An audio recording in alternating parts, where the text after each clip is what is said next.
I don't see us live yet. Oh, there we go. We're good. Sweet. We live. But at what cost? Notably, though, and I don't think it'll be important yet, but it might be later. Your recorder account is logged into your account, which means it can see that hidden GM role.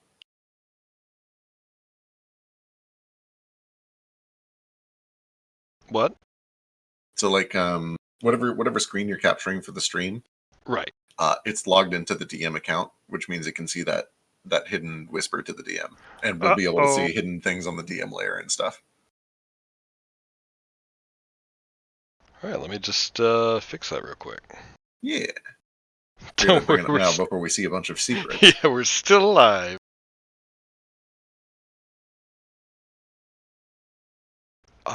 Weird. It shouldn't be signed into that account.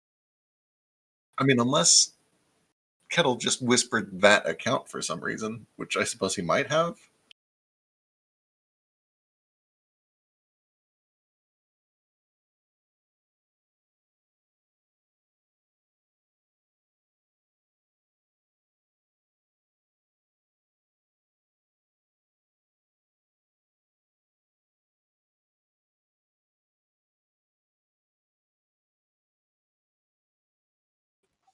Kettle did do a roll for ICRP. Oh, right, but this wasn't in like the public chat log. It was one that was whispered to Null. Yeah, screenshot says that it was whispered, but I don't know who he whispered it to. I don't know. I just sent the GM a whisper to do a point, but I also only see a black screen. I don't know if that's intentional. It's because he's sorting out the login. I think we're good. We got Cambot on. Yeah, Cambot. There we go. We're good now. Okay, cool. All right, it's gonna be another minute or two. We'll get everything together. Cool. Work kind of ran a little bit late. If that's the case, I will be right back. To jump back to earlier, I don't know what I'm doing for my accent. I'm stealing little bits of things from all over, but I definitely don't have anything cohesive.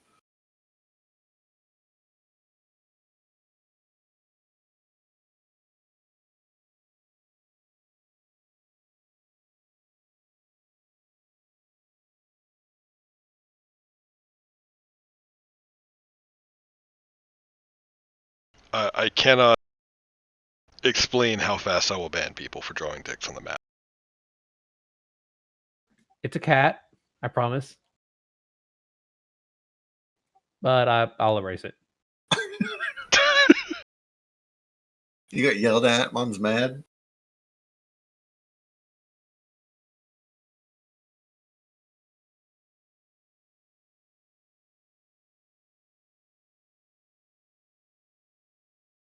There was a delightful post on some of the Roll20 forums asking for the permission to lock the ability to draw behind a permission. And on the one hand, sure, I'm all about having features, but every response to that thread was like, if you can't get your players to stop drawing dicks on the map, that's not a tool issue. Yeah. That's a table issue. A little bit. Not wrong. Yeah, it reminds me of this one guy I ended up almost running a game for, where I was just like, please to God, come up with a character concept that is not just a joke. And that was not a winning battle for me. Yeah.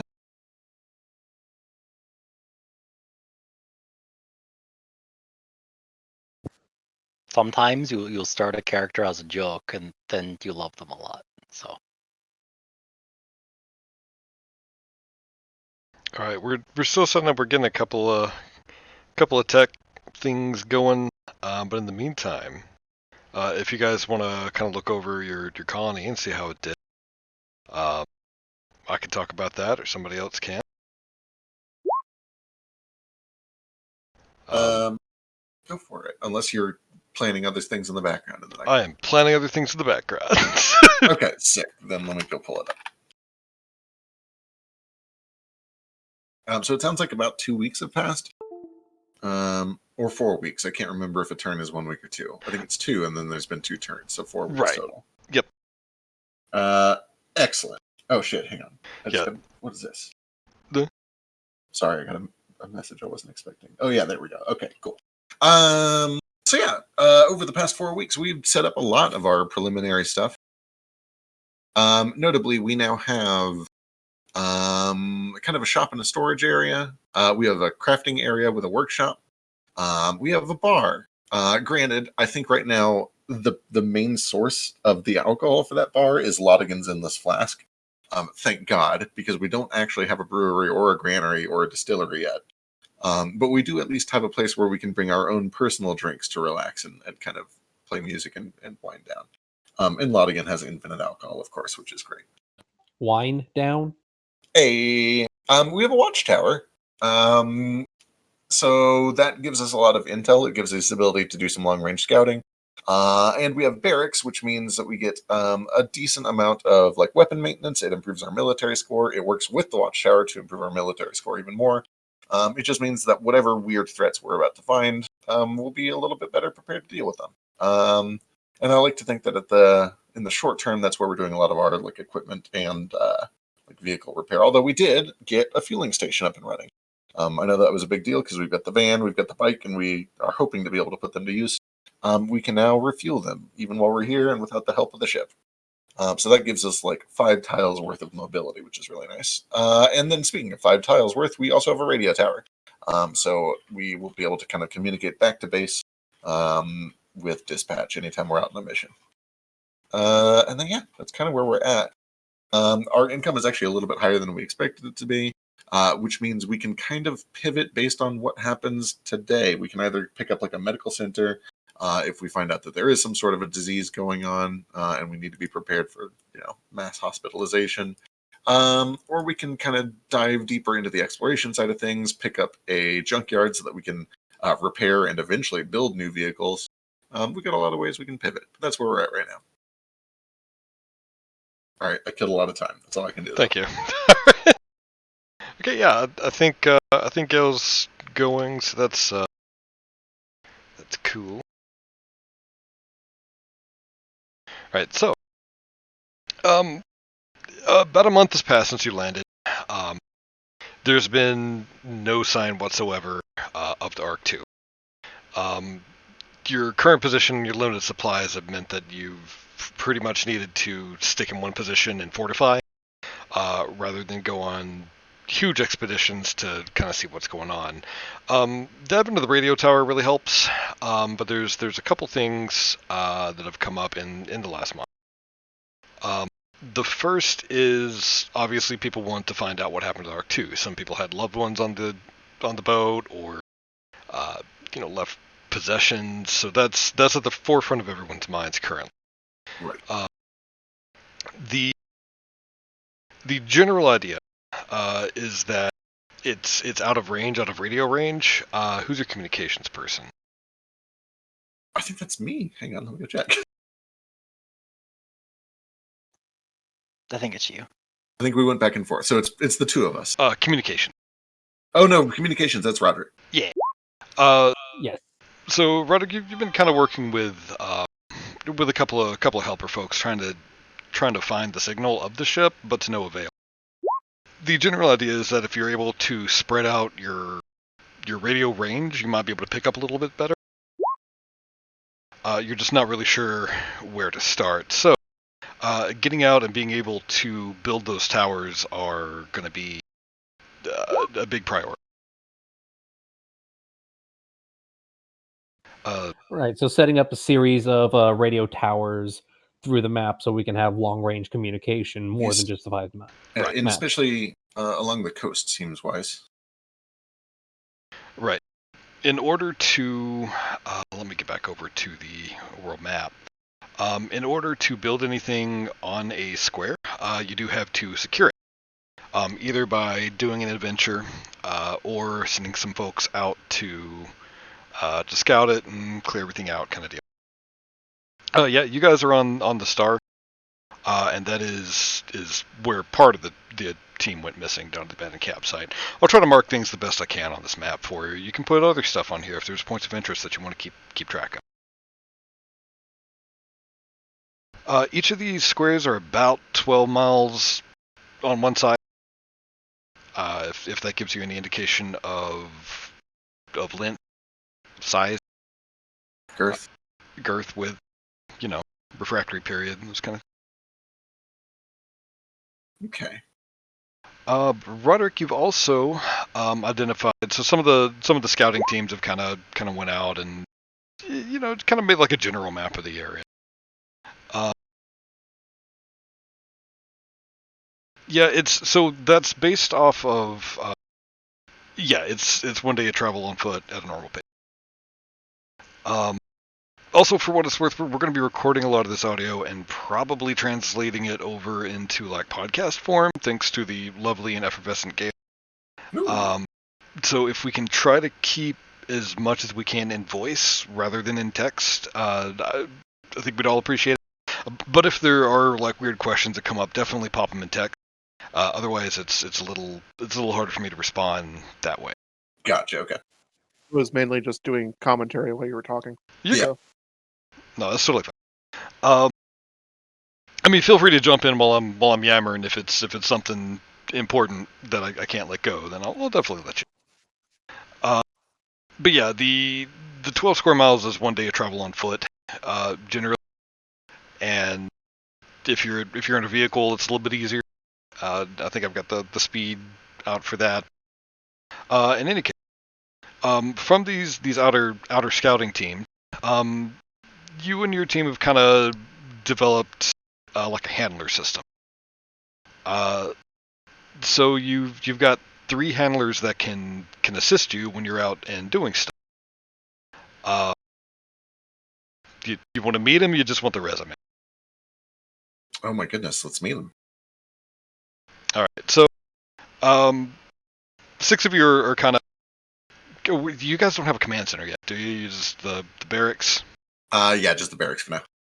All right. So Roderick, you've kind of picked out 3 people who can really kind of help you out. So the first is Martin Schalbetter. He's a cat. He is super excited. He's just kind of like bouncing around and looking around. He couldn't be a day over 18. But he kind of bows a little bit and says, "Hi, I'm Martin. I know I'm kind of short, but I know a lot of things. I'm really glad that I'm working this comm duty instead of out going through the jungles and everything because I probably died." We wouldn't want that. And it is sensational to have you working with me. I assure you. Well, of course. Well, my expertise is in Agarian wildlife. I've read every single report that came in, even since I was a little kid. I read every single one. I know every single thing about everything on this island. He kind of stutters a little bit. But once per session, you can call Martin if he's selected as your assistant, and he will guaranteed succeed on a recall knowledge check for any creature that was reported by the Arc 1. But that's all he knows about. If he doesn't know anything about the creature, that's expended, and he won't give you any information at all. Interesting. Okay. Watch him fail every single recall knowledge from here on out. And it was Martin Schalbetter? Schalbetter. I got it. Okay, cool. So he's Revolver Ocelot, Shelishasket. Excellent. Okay. Honestly, I think your next guy is going to be a little more Shelishasket. So in limps this dwarf with he's got a very obvious prosthetic. Doesn't seem to be fitting him very well. It's just a little bit too long for him, so he's just kind of limping. Sits down in the middle of the barrack, immediately lights up a pipe and just kind of looks at all of you. Face is very scarred. Introduces himself as Hunal McGinty. Well, they call me Sprints, obviously. Obviously. Yeah, you know. I I'm a dwarf. We tend to take these things in stride. Beat me to it. I like you. You're great. What's your specialty? Well, used to be an adventurer. I've retired since then, but Not a jogger? no, not a jogger, asshole. That's not what I do. He like blows his pipe like right in your face. Kind of leans back a little bit. I don't know how to fix it. If it's clipping the end of it, the best I can do is hold it down a little bit longer. So I'll try to get better about that. In any case, if Sprint is your handler, you can give him a call once per session. And he'll give you his thoughts on an upcoming situation, like a trap or a puzzle or a battle. You have to spend 5 minutes talking to him. He'll think it out, and he'll give you his best recommendation on what to do. But he doesn't have any precognitive abilities, can't account for anything unexpected, and can only work with the knowledge that he's given. So if you're just completely out of ideas, if you're stuck, if I've written you into a corner and done something stupid, call up Sprints, and he'll help you out. Cool. 5 gold coins says that he stabs Roderick for his loquaciousness. The last handler introduces herself as I'm Aunt Chloe, dear. Yes. She's she was a washed-up psychic and basically conned her way onto the boat just to go die somewhere pretty. She's probably about 97 years old. She's a human. She's got like makeup permanently tattooed on. Like she's doing her best. Once per session, if she's your handler, you can call Aunt Chloe and she'll divine the future for her. Her divination works like the augury spell, but it guaranteed never fails, and she'll usually tack on a small piece of advice to go along with it. Ooh. I feel like this is an obvious choice. Basically, these are the guys that are going to be running the radio for you while you're out adventuring. So whoever you pick will give you some kind of small bonus as you go along. But they're also who you would call up if you just need to talk to someone back in town. Sure. Aunt Chloe, I feel lonely. Yeah, I'll open the floor. Come on, it's got to be Aunt Chloe. It's definitely Chloe, of course, yeah. I'll definitely start with Aunt Chloe. Well, thank you. I'm glad that you like me, dear. I'll go ahead and get on the receiver. That you might have to show me where to push the button. In all seriousness, though, Sprints, we should go talk to my brother. He might be able to trim that up a bit for you. And I owe you a drink anyway. Sprints gives you a little nod. He's like, "Is your brother? Does he look like you?" Yes, damn near identical, almost. You catfolk, little rat-eared bastard. I adventured with a catfolk once. Didn't have a twin like you. Maybe most there's. don't. Go ahead. No, you're good. I'm just, most of us don't. It's not a common trait. Technically a twin. Anyway, sorry, carry on. Well, all you catfolk look alike. There we go. There it is. We've now exchanged faux pas. There you go. And we're good.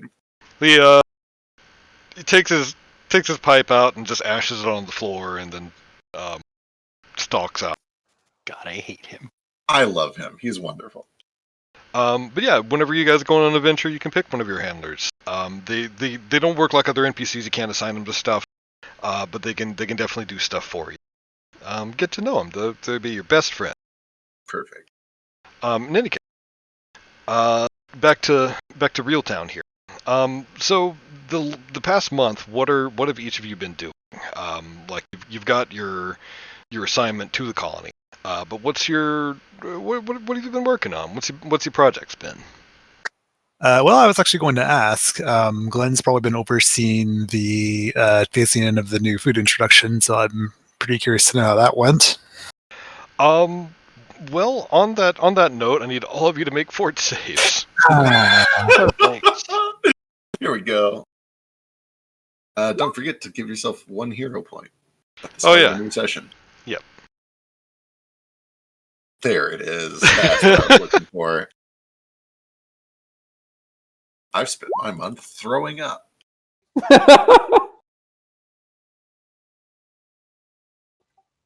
Perhaps it is just a catfolk problem. Is your brother facing similar issues? Well, it definitely seems to be a catfolk problem. So it's wow. How did you guys get this rough? So it's a little bit gross at first, but as your team kind of figures out what everything tastes like, and how things cook together kind of well, eventually over the month you start being able to integrate that a lot better, and you're doing just fine. With the exception of, for some reason, every single catfolk in this colony. Perfect. Oh no. Yeah, so something just hasn't been settling right with. It's getting a little bit better, but you're still kind of on the tail end of it. So Bones and Mead, you are sickened one for today. With that being the case, Glenn might have tried to narrow it down more specifically to try to figure out if there's anything in particular that was proving to be the issue. I'll give you a nature check. Herbology. Sure. Well, yeah, that'll work. So you are able to, not necessarily weed out what the problem is, but instead kind of make cat Pepto. So it's still a little nauseating for him, but it's enough to suppress the symptoms, as long as they're kind of taking it daily. You're not really sure like what's causing it, but it does seem to be just food poisoning, more or less. Mm-hmm. So as long as they're taking your medicine, then they're going to be fine. So you can ignore those cat po. You can ignore those effects due to his herbalism. Cool. Thank you, Glenn. Thank you. It's what I'm here for.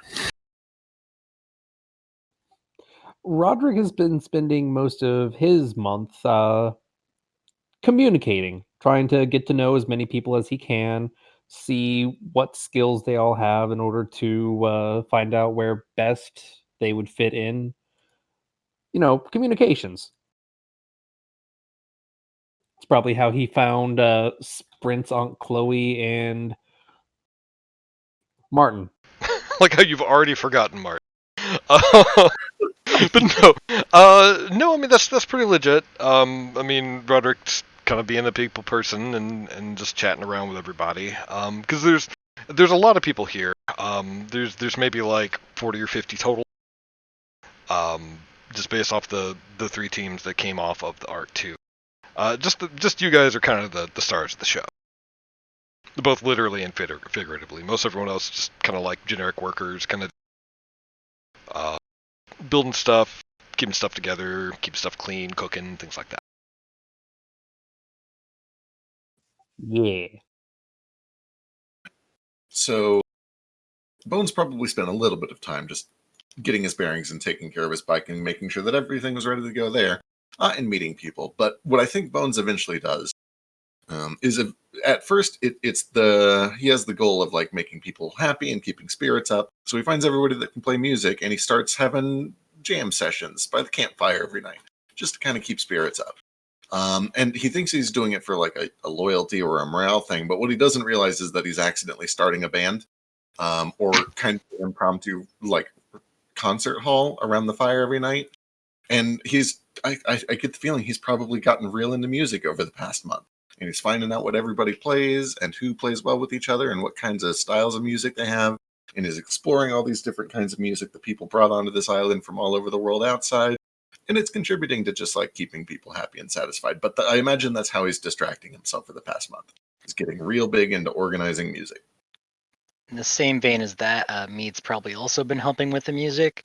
The reason why he was lagging behind before was he's actually lugging around a disassembled marimba, and he's been putting that together. He decided to bring that with him instead of a handheld instrument because he's dumb. But he's gotten that piece together and enjoys showing that off when he can. Hell yeah.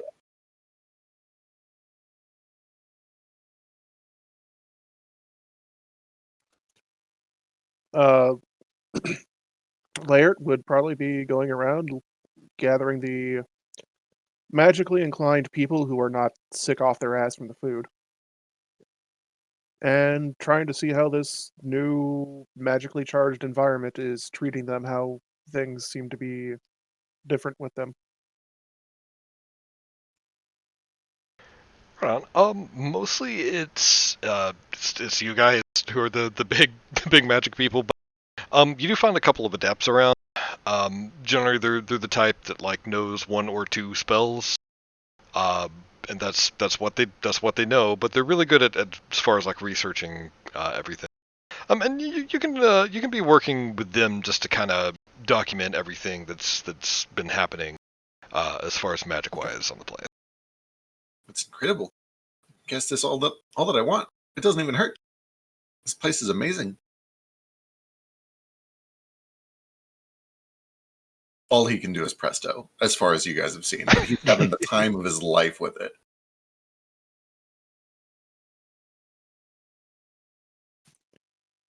And Laird would just be giving you the look.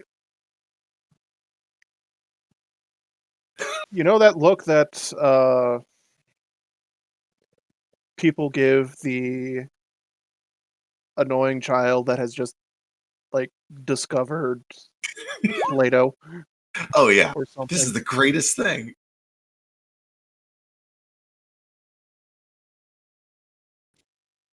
You're getting that from Laird constantly. Perfect.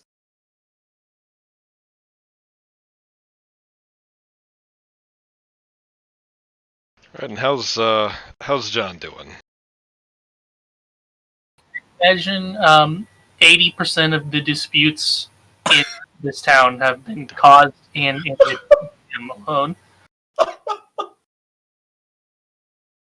Anyone ever starts anything, he's there to taunt them into fighting him so that they can shut up and then afterwards.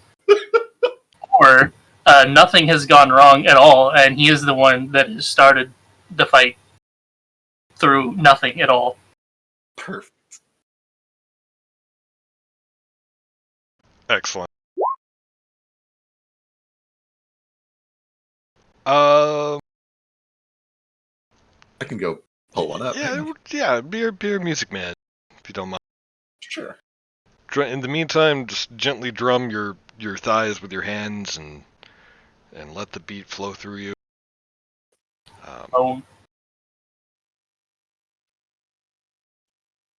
Who is it that does it on crosswinds? We need a moat over here. Moat, yeah, he's real good at that.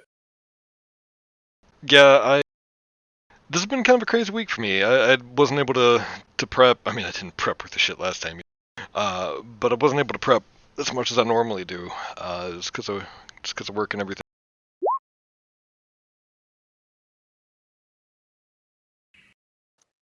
Yeah, work. That whole thing.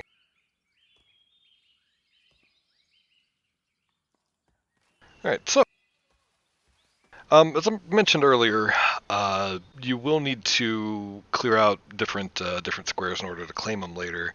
So in order to get these watchtowers up, you're going to need to kind of move across and send people out to start claiming some territory here. So with that being said, John, you have identified you and your scout team. There's a lot of reports of just like a nest of giant cockroaches coming from the south. They're starting to kind of creep a little closer to town. I mean, they're a pain. Like whenever your scouts go out that way, they wake up and they're covered in these terrible bugs, or they're eating their food. So that's definitely got to go. So that's going to be your mission for this week. Is to travel down to the south and get the bug stomping. Now that being said, There is a shop, I believe you guys have set up, 2 shops even, where there's some general supplies there.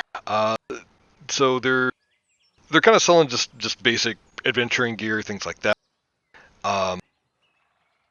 They do charge you, but they promise that it's just the base cost. So they're not making any kind of profit off of it. But what's your preparations? What you guys want to do? Excellent. I take this opportunity to reset my prescient planner so that I can use that again. Probably an excellent idea. So I'm not going to remember what to get right now. How convenient that I haven't spent any of my starting gold yet. Terribly convenient. So is our plan to just go step on regular sized bugs? Because that seems inefficient. Well, step, stab, set fire to whatever you have. It's definitely going to be an extermination process. I mean, finding where they're originating from is going to be problem number 1, and then taking care of it from there. Sounds like we've got a pest problem. We need some poison. Some bait. I'm going to guess that it is very improbable that proper insecticides are available for sale. That's not out of the wheelhouse. I mean, you could definitely take a look around the shops. Most of it is going to be like small bug pesticides, like the things that you'd spray on crops to keep them off, keep bugs off them. But you haven't set up any proper farmland, so there's still plenty of that remaining. You have a feeling that it's going to be like not quite as effective on big bugs, so much as like we need to keep the ladybugs and the aphids out. Okay, so these are giant bugs, not just regular cockroaches. That's the report. Okay, right. That makes more sense. Yeah, one of Jan's scouts just comes in and is like, I saw a roach the size of a dog! And then slaps his knee and then That's fucked up. away. Well, Don't make fun of the guy. I mean, he's only got like 3 No, teeth. I'm saying a roach the size of a dog is fucked up. Oh, yeah, no, absolutely. bigger pests. More pesticide. Pesticide? Pesticide? I don't know, guys. Bear with me. It's going to take a few months. We're all working on it. Pesticides? Listen, I've got to like come up with like 6 different accents every day, and like 5 of them are just going to be kind of offensive, and I don't mean them to be. But what I do, and people use for everything. Exactly. And then anything you do something new, you just like want to die a little. But no, what I mean is, why don't we just buy the whole lot of it? Surely with enough of this pesticide, we'll kill something, right? Bug spray doesn't work. But what if 10 bug sprays? Exactly. What if we just get a lot of pesticide? I mean, he's a little bit leery. He's like, well, that was supposed to be for the crops when we get crops set up for the crops so we can eat. Oh, so yes, if right. we use it all, then what are we going to do? Yes. Okay. I would also be a little worried about their effects on us at that quantity. That's a good point. If they're big Perhaps enough we to stab can. them. Perhaps we could direct focus on another natural enemy of insectoids. Perhaps excessive heat, so Fire. to speak. Oh, good. I like the way this is going. I like the way both of these are going. Like, let's just dump a bunch of raid in there, bug bomb it, or let's just set it on fire. Like, these are good ideas. This is where I'm going to mention that a bug bomb is also flammable. We just slash and burn and then restart. It's fine. Mm-hmm. We've only been doing this a month. Well, I'm no expert, but most of these piss, they have a queen, right? Or some sort of I don't know, a head honcho. Make a nature check. Sure. Somebody who's good at this should definitely help. Would like to also make a separate check. Make one because I have to be the third best at everything. Hey, there we go. As far as you're aware, cockroaches don't really have that kind of like they kind of swarm, but there's not like like a queen brooch. Okay. But there's where you see one, there's usually like 30 more. Ugh, indeed. You don't know what they eat, do you? We cut off their food supply. Starve them out. Pretty sure Everything. they just eat anything. What they can eat. Me fit.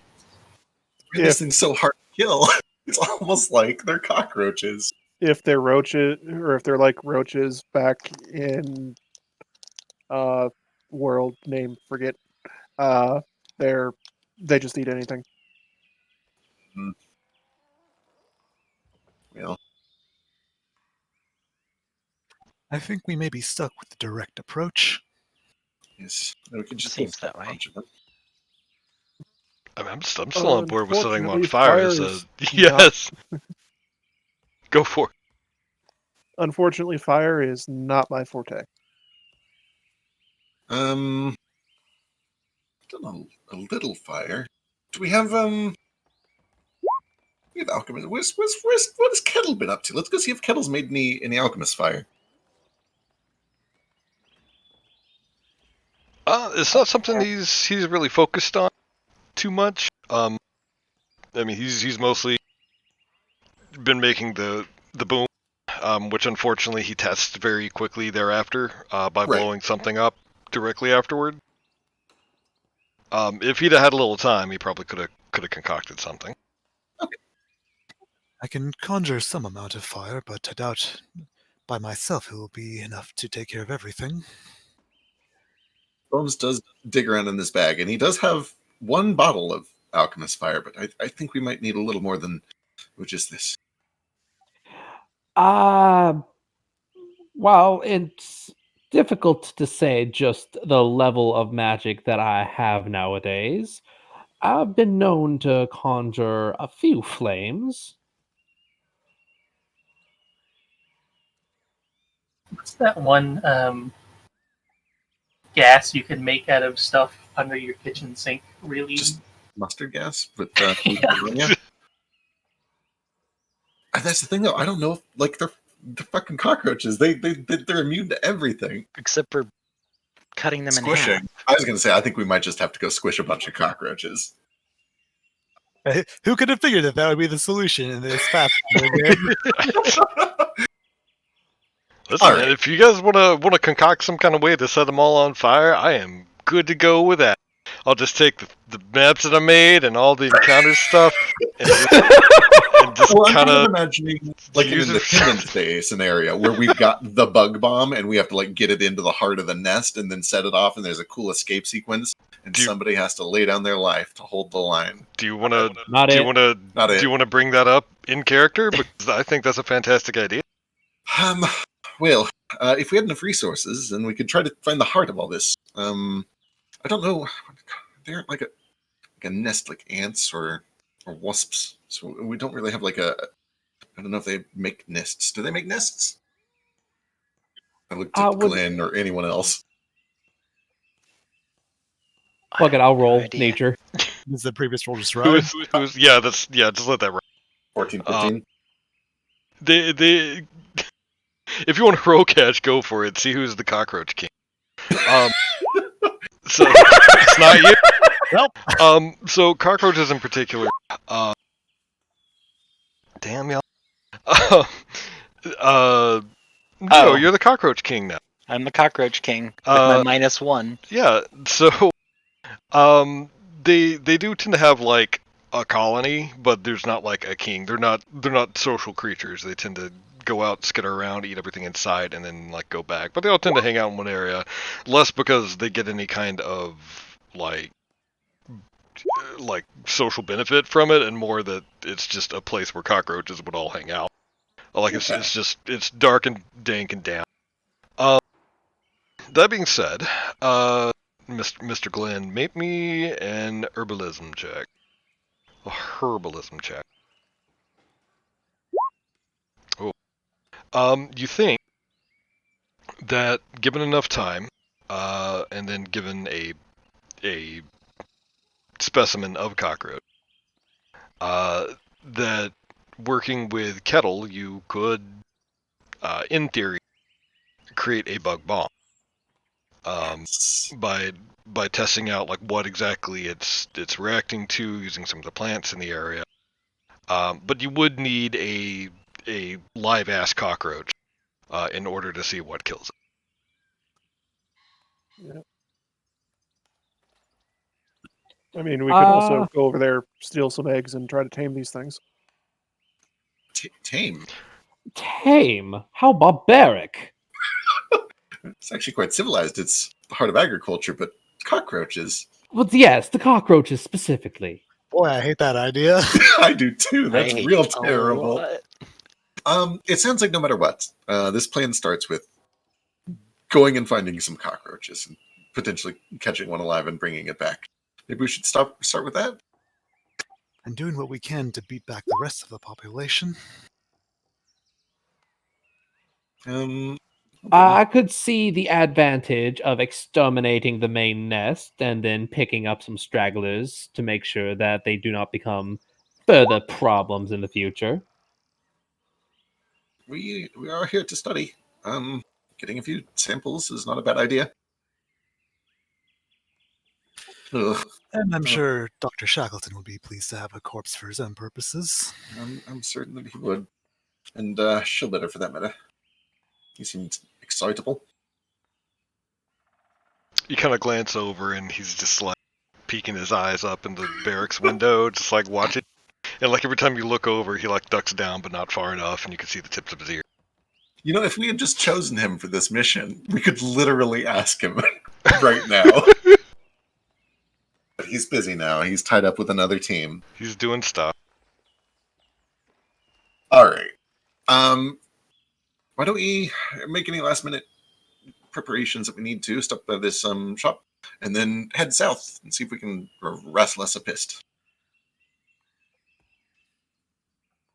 Is that what that word means?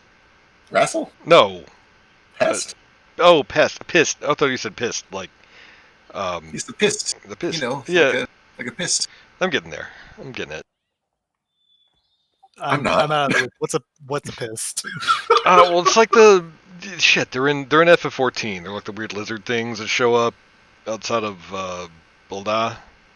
It's a piss. I don't know, man. He's trying to say pest. I know. Right, but there is a monster Yes. called a pist in Final Fantasy XIV, Right. and presumably other Final Fantasy games. No, that's the only one I've ever. No? Yeah, Okay. it's there. Anyway, so let me know what your plan is. Are you just gonna head out? Do you want to formulate some kind of cockroach catching thing? I don't want to lead you too much. Oh, yeah. So do we have a cage or a net? Is Snare? Nails still around? Oh yeah, no, he's. So Nails has been your little construction gremlin. Like whenever you guys need something built, you kind of wish it on to him, and he gets it all together for you. It takes less than a day, and he built one of the bars. That's crazy. Jeez. He doesn't manage to get like the fine stuff, like he tried to make a wine glass from Lottigan, and it just kind of came out kind of chunky.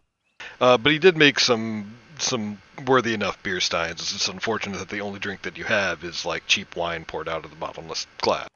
Yeah. Would it be possible for us to ask our good friend Nails to construct us a proper cage? Seems like a good idea. Let's see what he can do.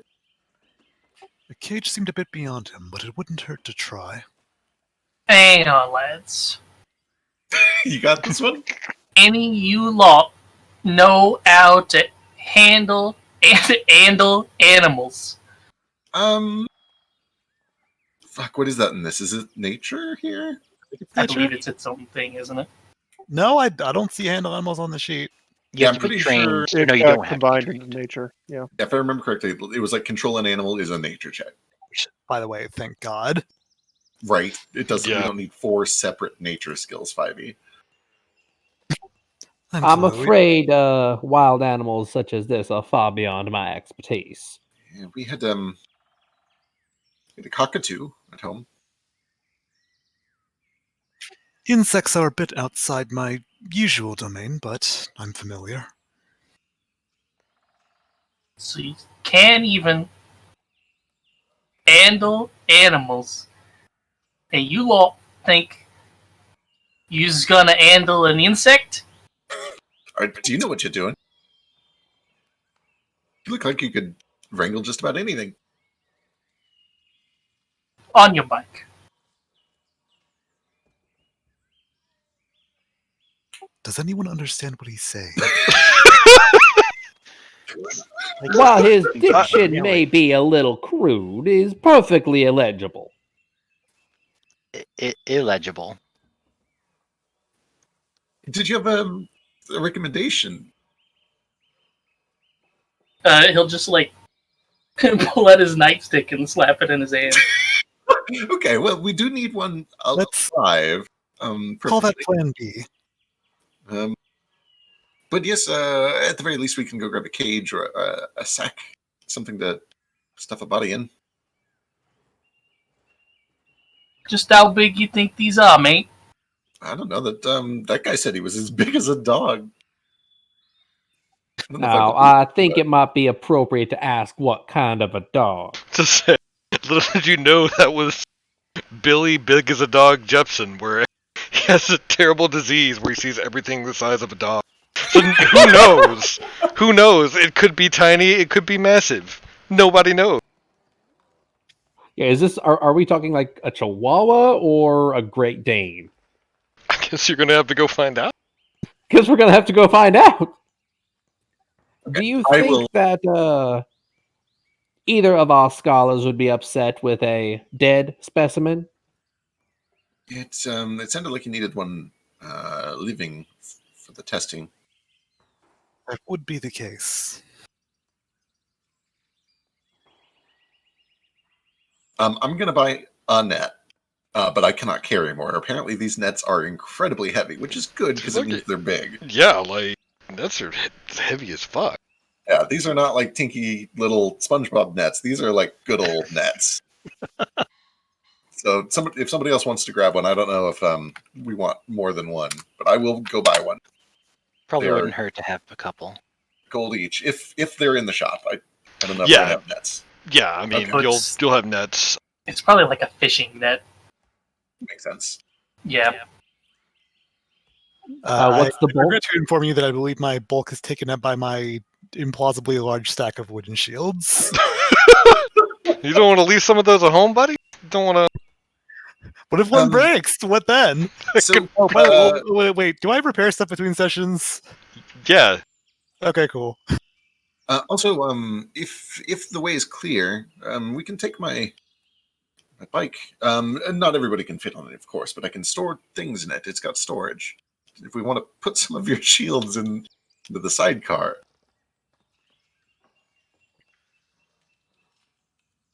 Glenn seemed hesitant to part with his wooden shield. that's fair. That's fair. Do we know what the terrain is like down that direction? it's pretty smooth up through here. Like you've got some light hills. As you get further south, you're going to get a lot more foresty, and it gets shittier. But through here, it's just like some gentle hills. You've got nice plains, rolling yes. plain. Excellent. Then I will plan. I'm not going to be able to go full speed, of course, because I'm the only one with a bike. But I'll bring that so that we have a little bit of storage to like carry the roach back once we've got our roach and things like that. Okay, where did you find anything on nets? Adventuring I gear. just searched nets. Yeah, let me plop this. But they It's are definitely a fishing net because it can catch people and it's also attached to a rope. Oh, perfect. Nice. You can use it on its own. It looks like, but I mean, you should probably attach it to a rope. Yeah. No thanks. It would be like a gladiator net. Yeah.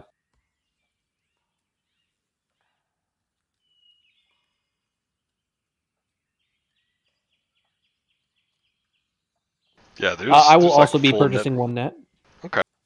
And your cage situation. Yeah. Let's go visit. What's its name? Cute, Nail. cute thing. Nails. Yeah. So the general deal with nails is you describe what you want to him, and he'll do his best to create it. But it's you got a picture in your mind. So what exactly are you looking for? Given he's not so good with like metal, like he can do like concrete and then wood. Okay. But Then anything Lock past the that, cage, it but large. gets a little bit weirder. I think that I would probably imagine a wooden box, like a crate, probably about the size of The size of a dog. sure, big enough to fit like a medium-sized dog into comfortably, standing up.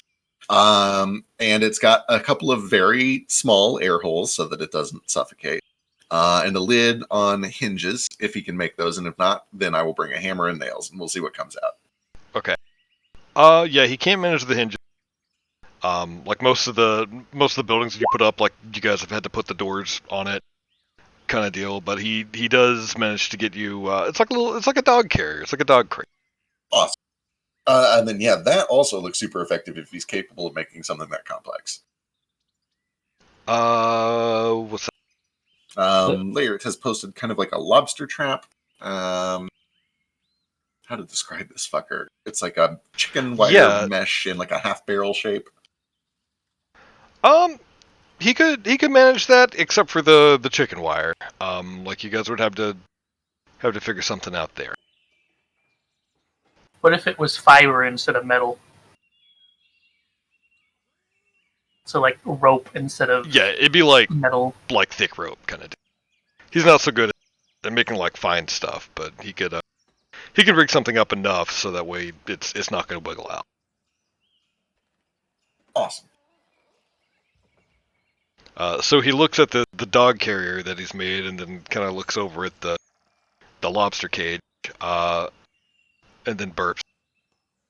Okay, that's good. I'll go buy some nails and a hammer just in case. But I think I'm good if everybody else is good. I do believe that this should hopefully be sufficient for our duties. Well, on that note, speaking of supplies, and Glenn is going to pass out some elixirs of life. Everybody gets one. They heal 1d6. They will expire at the end of the day. Ooh, nice. Ooh. Do they have significant bulk or are they light? They're light. I think. Almost positive. They're either light or insignificant. One of the two.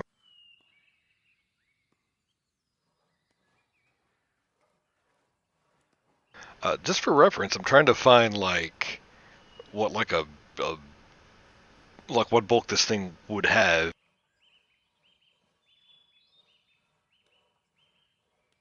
Let's see here. is there a cage? Healing potions are bulk L, so light. Yeah.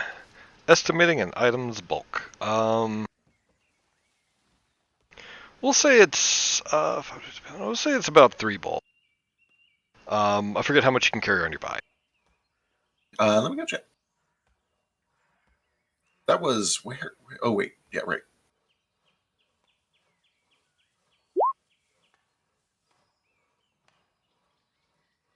A chest is 2, so 3 sounds about right.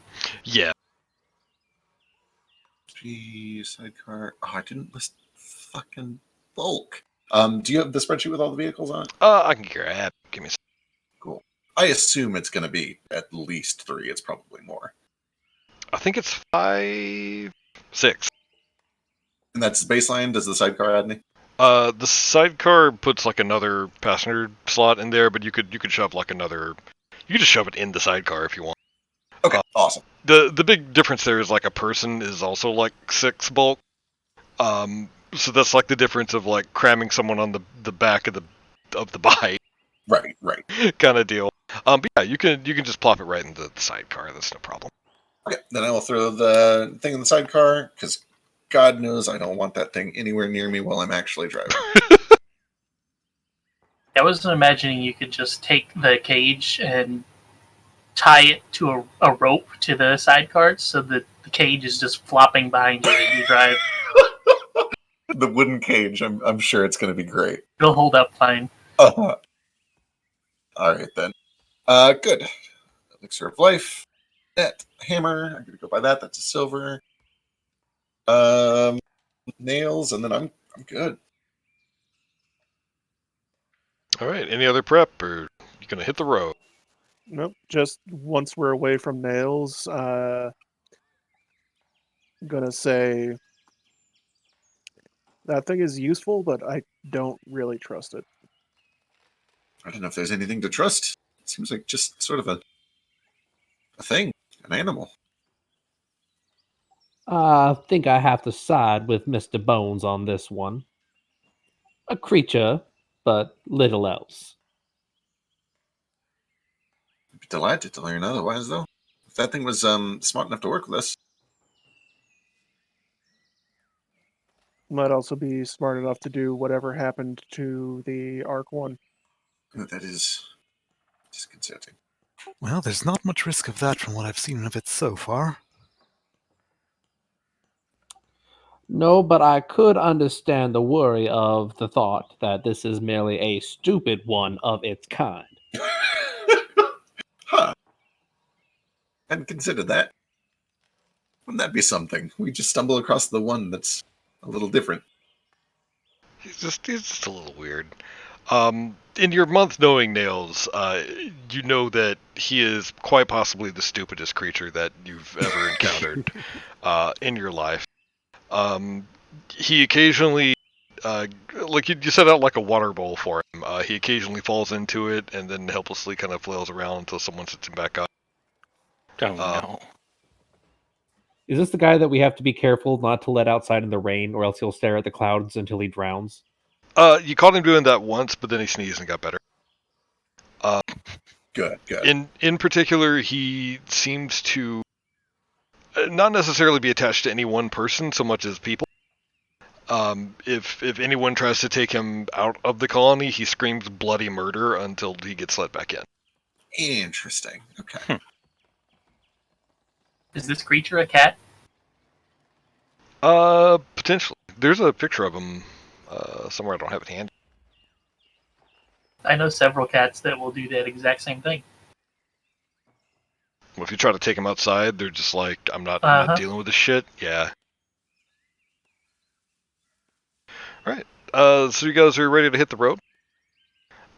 So what's your plan on finding this this den? Like you've got a general idea where it's at, but it's mostly been just sightings. I'll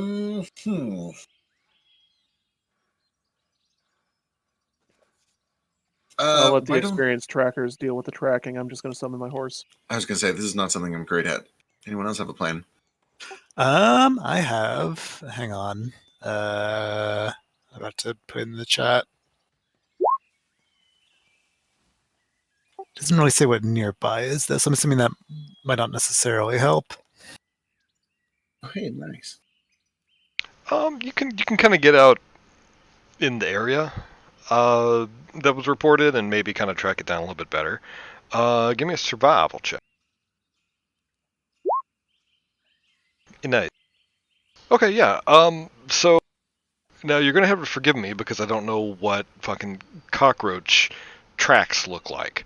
But I'm assuming it's just gonna be like, obviously like 6 legs that are kind of scuttering and skittling.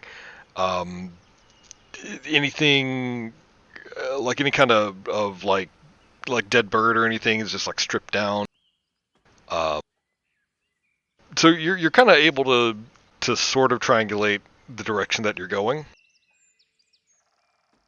But you might need a little more to kind of find the exact spot. So what are the rest of you guys? I was gonna say, have you seen mouse poop before? Once, yeah.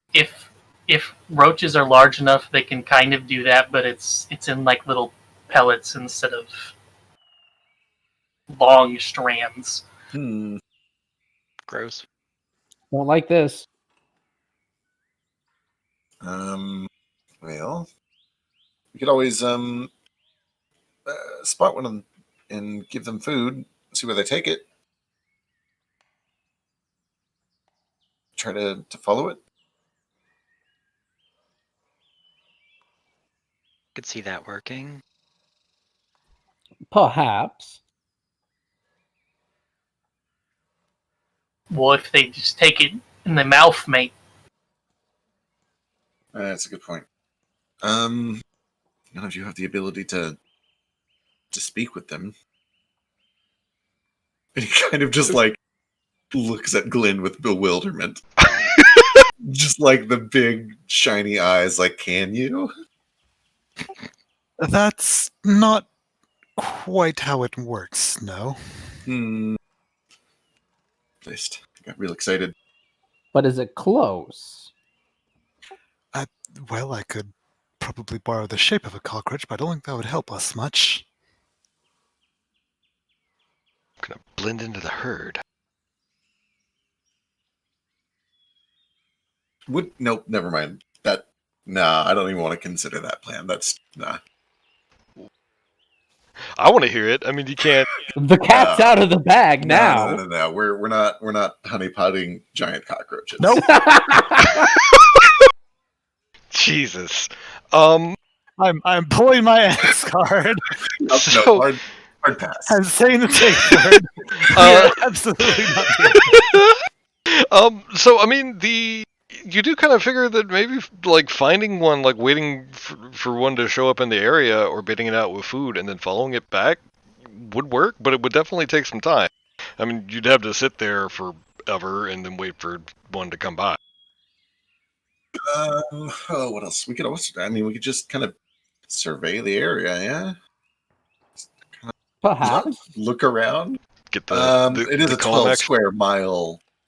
Like, we've got a lot to search.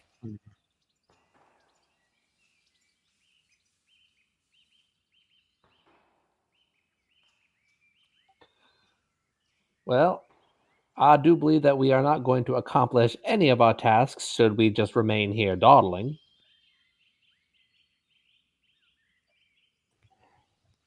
Think it might not be a Right. bad idea to simply begin search where they were last sighted and try to see what we may be able to infer from there.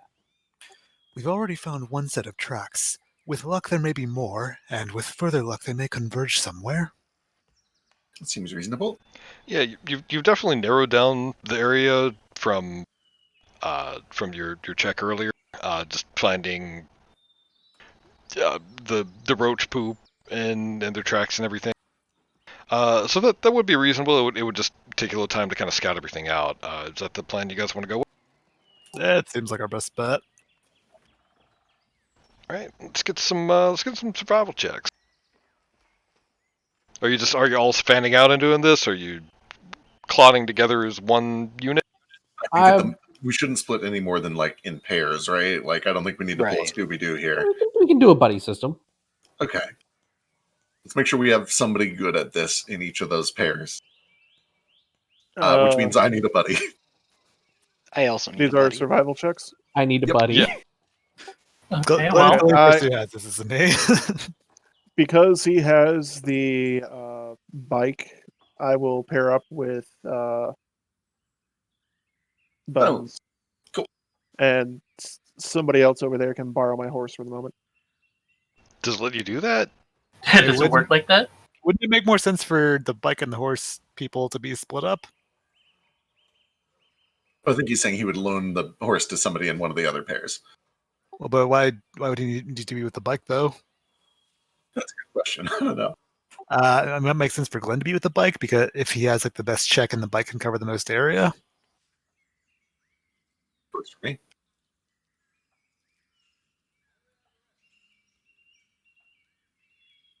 Okay, so let's make this a lot simpler. Who are our team captains here? Who actually has survival? Is it just the two of you? I have survival.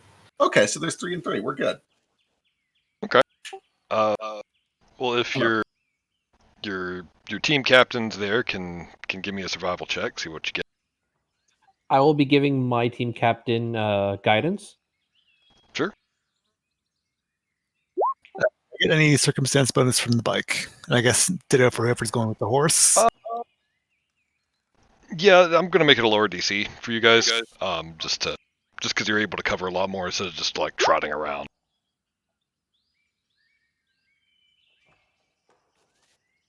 Let's see that. Oh, is it just a +1? Yep, it's just a +1. And they're immune for 1 hour. Okay. But you fucked up there. Probably not, actually. Okay, I'm trying to find something quickly. Can I so, help with perception? yeah, why don't you give me a little perception? Who are you paired up with? Never mind. Yeah, never mind. God. I don't know who I'm paired up with. I think it's Glenn and who all has survival? Well, you, Glenn, John, and Laird. yeah, your rolls are coming just to me. So you do get really Oh, excited weird. because you point out what you think is a giant cockroach hanging off a tree, but it was just really some weirdly shaped bark. This disappoints you in a measurable way. But so it takes a little circling. Laird, you do end up finding a little trail of markings that seem to get bigger and bigger as you approach this kind of little rocky hill. And then skittering about outside it, you can see a couple of very large, in fact, regular dog-sized cockroaches.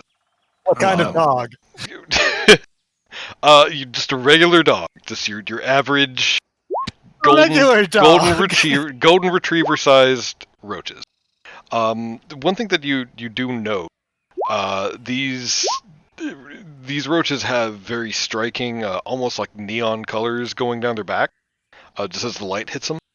A couple are red, but you notice one is kind of like a sickly green. But you feel that you have located this nest. Bad roaches. We're in Fallout now. It's Right, Roji. obviously. I said we try to, gather the gang. I've got a radio on my bike. Was that Glenn who found that, or John, or That was you, me? and whoever you're horsing around with. Test proceed. All right. So who was on the horse with me? We never figured that out. I'm gonna say Roderick. We did it. Okay. Then let's have Roderick. Why don't you call everybody else in, and I'm going to see what I can determine about this nest. Do be cautious. Oh, I will. And my eyes are going to glaze over as the familiar flies in towards the frickin' roach nest. Okay. Let me get you swapped over here. So, what is your familiar exact? Is a bat. All right. Uh-oh. So are you flying it in the cave? Yeah, trying to stick close to the ceiling and be somewhat stealthy, but Okay. Give me a bat stealth check.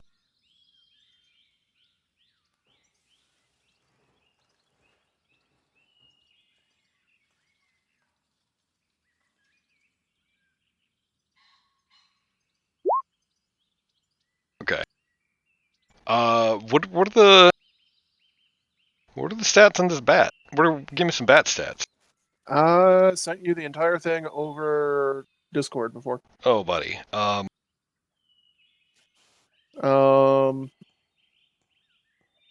mean, he doesn't really have attributes, but he has set ability scores. So are you jacked into him? Yes, I am. All right. Make a perception check. His or mine? His. Well, I guess yours.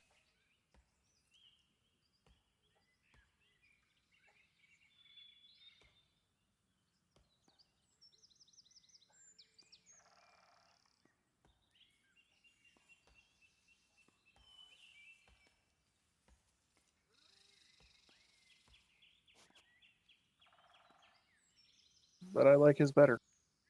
Well, yeah, that's intended. I'm gonna fuck around with it a little bit, and that might change later. You shouldn't be able to see the numbers on them though. Correct. All right, cool. All right. So you don't really see much, so as hear this horrible screech. As something just snags that bat right out of the air. And your vision kind of statics out, and starts to fade as you hear some kind of terrible crunching and screeching go off right nearby. What happens if you're jacked into your familiar when it dies? I'm assuming you just pop out of it. Nothing specifically, but I have no access to regain spells until I summon him back. Okay, well he definitely got crunched. You weren't able to see exactly what hit him, but you know that you were flying him high, and you were flying him quiet. Interesting. Well, something in there has extremely sharp senses.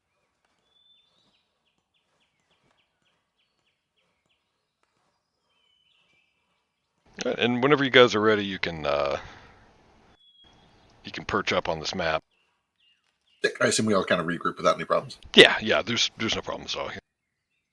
It's a little bit weird doing like field stuff just because you can cover a lot of ground separately, and then kind of come together. So it's I try to kind of wash through that.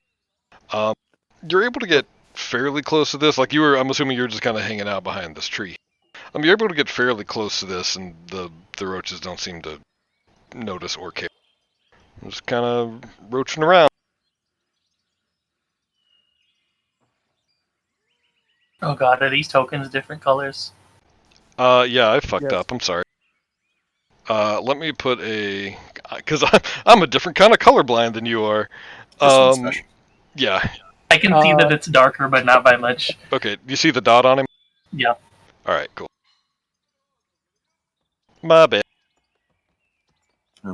So, should we try to get the jump on them?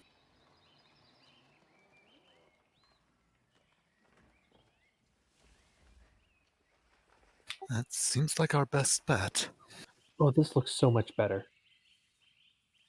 Let's not forget we do kind of want to get one alive if we can. Maybe that closest little one. I don't think we're gonna get this one. It looks different.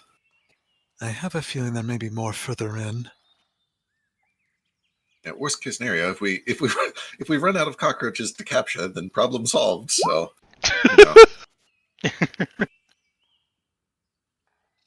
We tried to catch a roach, but ended up killing them all.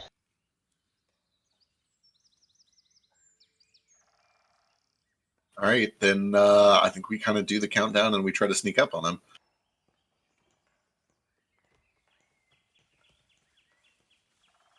All right, who's doing what? So I will try sneaking closer.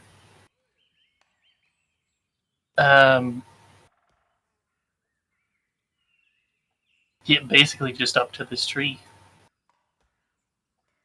I'm only stepping forward a little bit. I want to get to about here, so that'd be here, quietly. Can I get like here-ish, I guess.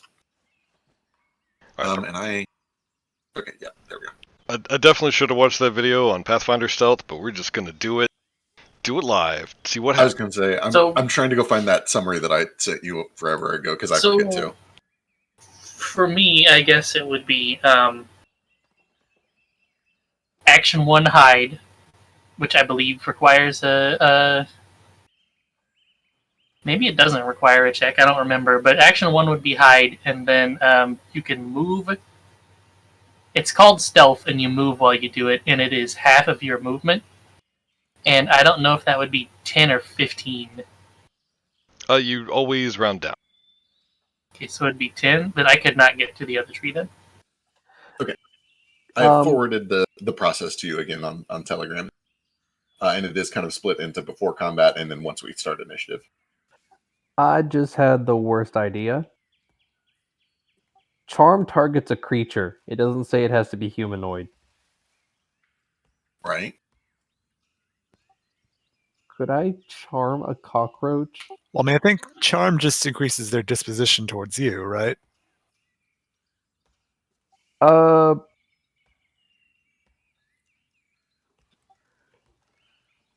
uh, it's worded like backwards and forwards. Because like your words are honey, and your visage seems bathed in a dreamy haze. The target's attitude becomes friendly towards you is kind of our best. Well, best case scenario is it becomes helpful towards us.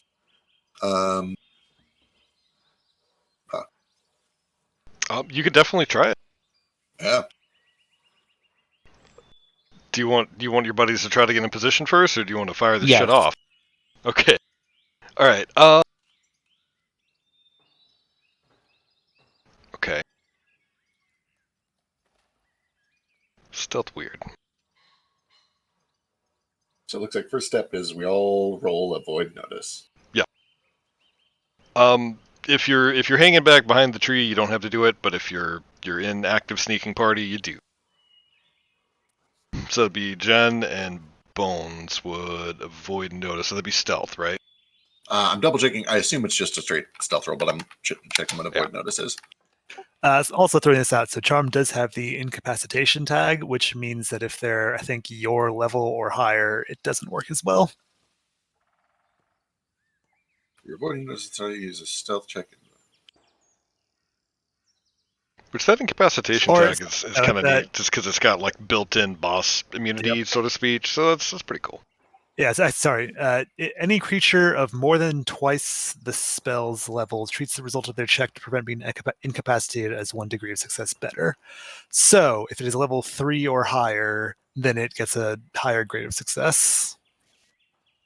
So you move and then you roll stealth, and if it is better than the creature's perception DC, then you succeed. Yeah, so that's how it works once we actually get into combat. Leading into combat, what we're doing is the avoid notice exploration mode. And basically all that means is that when we roll initiative right now, we're going to roll with stealth instead of perception. And if they don't, like if that initiative roll beats their passive perception, then we start out unobserved. And possibly even undetected. Yeah, so let's do it like this. Instead of putting an initiative, go ahead and both of you make a stealth check. Like move to where you would want to be able to get in 1 turn, and then make a stealth check.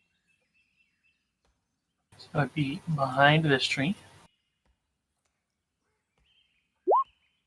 Oh Okay, no! I'll just roll 1. This is going to be a short lesson. Okay, so how about the hero point though? You got that hero point, but you got to describe how you heroically stealth. So you gotta give us some cool stealth action. Or you That's don't some get to use it. tactical espionage action. Yeah, just describe that super stealth. Give me something cool. I don't know if I would want to jump if you would also make it in athletics. Like up the tree, you definitely couldn't do that stealth. Not easily anyway. I will say,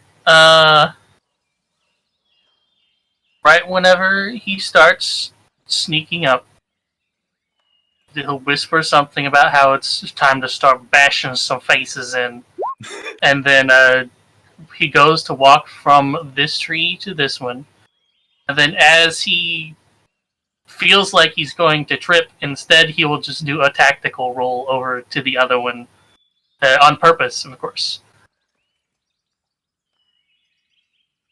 Okay, give me another stealth check. Okay, you can see this one's like antenna like lift up for a second and like thump on the ground some. And then it just kind of keeps roaching around.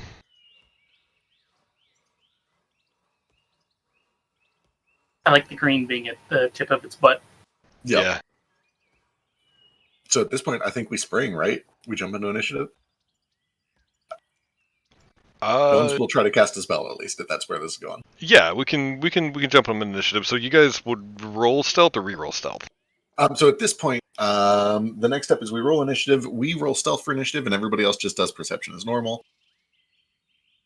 Okay. And technically, I think this should have been our first stealth roll, but we're learning. I'm into it. We're learning. Okay, yeah. Let's see what you get.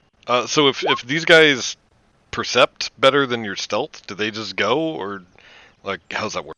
So there's no like surprise or anything. What we're doing right now is John and I are deciding if we start this initiative unobserved, and that is really the only thing that is going to happen as a result of sneaking up.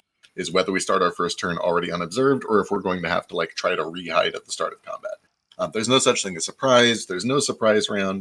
It is purely determining whether or not these things have seen us at the start of combat. Also, I'm going to use a hero point on that because fuck that noise. Still terrible. And I also didn't have myself selected. There we go.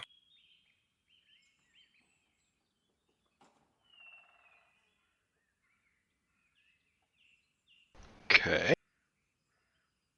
Additionally, since we're rogue and part rogue, I would assume, or are you just pure arcane trickster archetype?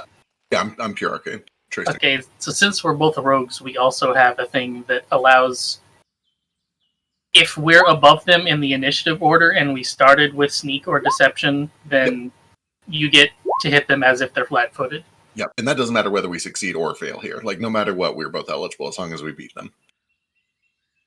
So what did you roll? I have a 13. We both rolled 13. Perfect. No, so mine's 12. Yours is 12, so 13 and 12. So combat at this point continues totally like normal. Everything is an initiative. Nobody's surprised. The question is, does a 12 and a 13 beat their passive perception? Because if so, the two of us start out unobserved. It does not. So you guys spring We're out just in and combat, they, yeah. Okay.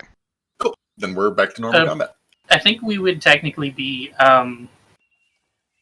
they know where we're at, but not the exact location. So Yeah, caution and Metal Gear Solid. Right, yeah. And they would have to actually do the action to look for us to find where we are. It's like the seek action. Yeah, we're unobserved, but not undetected. Okay. So I guess we'll start with Laird. And so what about these guys in the back that were like out of nothing? Like I guess they're unobserved and undetected until they decide not to be? So that's kind of up to you. If they weren't trying to sneak, then by default they are observed and known. It's kind of up to you if you think that they're far enough back to just be naturally hidden from them. I'm gonna say that you're definitely far enough back to just be naturally hidden from them, unless you take any kind of action. Like if you spend your whole turn not doing nothing, then they won't notice you. But if you take any action, you'll have to start getting seen. Still figuring out stealth in the system, so I know that's a little awkward. I like it because the rules exist for combat stuff. Yeah, no, definitely. I'm not used to it. So, sorry, I spaced out a little bit. Do we have anyone undetected? The four of you. No. Oh, yes, correct. Yeah. Yeah, if you take literally any action that's not doing anything, then you lose that unobserved buff, and we proceed as normal.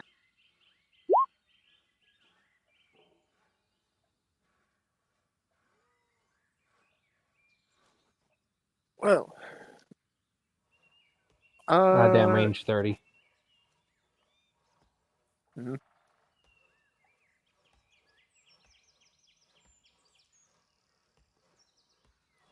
We are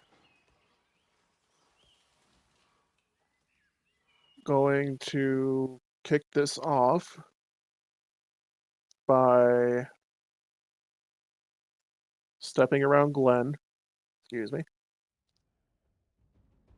And just from back here, firing off a Ray of Frost. I don't like the look of Greenie, so we're aiming that at Greenie. All right. So you do reveal yourselves, but fire away. That is a hit. So you fire off a little icy blue beam from your fingertip, and it scorches right across its back.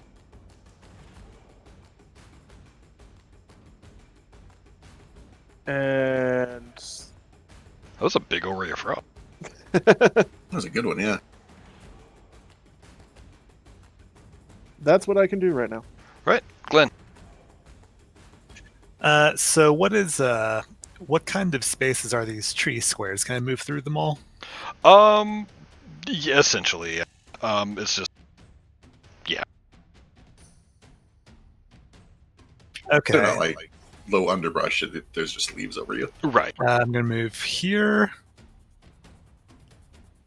And I'm going to cast Flaming Sphere on the green cockroach with my last 2 actions. Oh, I lost your flamey sphere. Let me see if I can take it back up.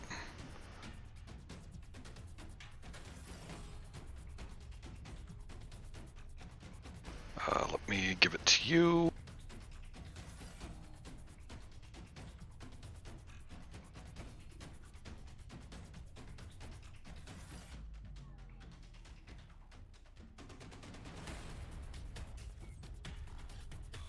There you go. Should be able to move that wherever you need. Yep, so reflex save from that green bug, DC 19. Nope, it immediately catches on fire. I'll be 14 damage. So you hear this terrible little screech as it combusts and dies. There's this weird kind of glowing green goop that's leaking out of it. Uh-oh. It's probably fine. Anyway, Probably. yeah, that's my That's turn. probably okay.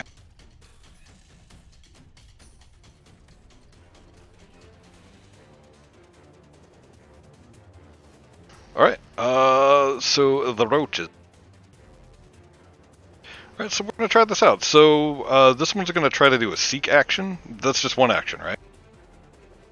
I think so. Let me check. Yeah, let's go.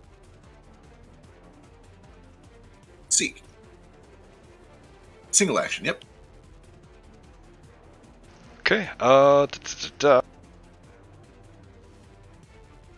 does a single perception check and compares result to stealth DCs of any undetected or hidden creatures in the area.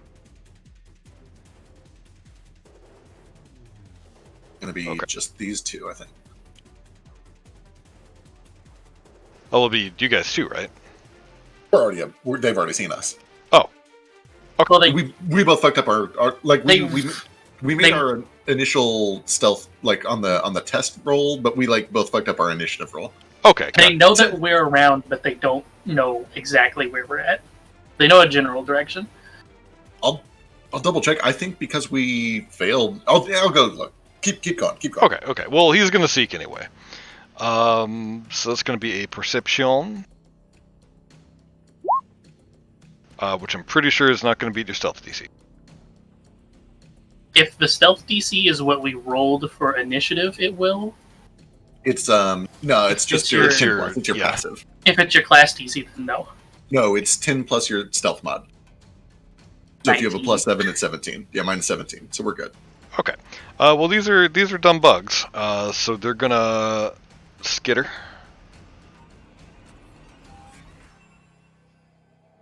To the only thing that they can see, which is going to be Glenn and layered right behind.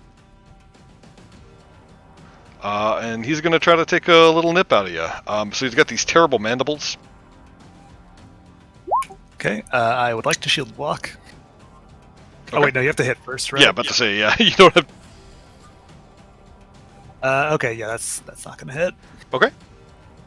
Other one is going to join his friend for 2 actions and take another nip. Which you might want to shield block that. I do want to shield block that. Let me hit the thing real quick. Also, I'm just going to assume that for like like your wooden shields and your non-magical stuff, that you're repairing it to full after each session. Yeah, I mean, as long as it's free. It may as well be. If it's like a magic shield or something, different story. But for this stuff, I don't really care enough. Okay, so the hardness subtracts 3, and then we both take the remaining. Is that correct? Yep. Okay, so that is 1 damage to Glenn. So you're a little bit distracted by this guy, its buddy goes up and just shoves one of the mandibles through one of the weak spots in the shield. Tries to nip at you. Mead. I should be down lower. I didn't click on myself when I rolled, then I changed my initiative and it didn't move me. What was your net? It should be at 12, but Bones is above me, and I don't know if John's dex is higher than mine or not. Whenever there's a tie, you guys decide. If you can't decide, I decide for you, and then monsters always beat. That's how I roll it. I think it actually might be rules is written, but I think that's what it actually is. So Bones. All right, Green's already dead. Bones is going to pull out a deck of playing cards, and he's going to flick one of them. And when he does, there's a little bolt of arcane energy that sends it slicing like a razor towards the red bug on the right next to Glenn. Okay. And that's a big old natural 1. Yep, it just makes a streak on the ground, digs a couple inches into that. Shit. I will use that's a 2 action, so I'll use my last action to stride, and I will just get up here to provide a flanking opportunity for somebody. And that's me. Okay. Green Boy's dead. Mead, for real this time. Or Jan, either one. You can go first. Okay. Then you can flank, I'm pretty sure. Does that go through it? Yeah. Okay, that works. Alright, do I get flanking with reach? Yes. Okay, I'll stand here, then 2 people can have flanking. And that's a thing. Okay. So as you swing at it, it flips out and tries to scurry away.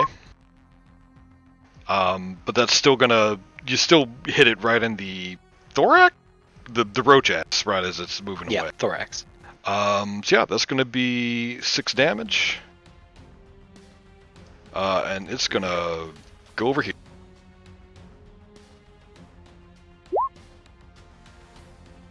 Fuck you. I worked real hard in that name. That's actually really funny. I love It's it. really good. That's why I hate it. I hate it a lot. Alright, so that was Thank one you. action to stride, one action to attack. I think you still got one more action in there.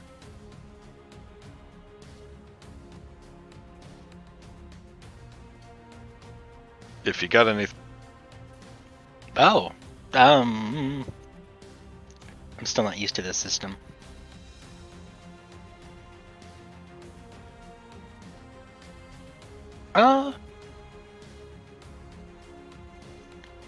Nah, I'll waste it. Okay, I mean, you can move again. If you want to get. Okay, sure, I'll get help with... I'll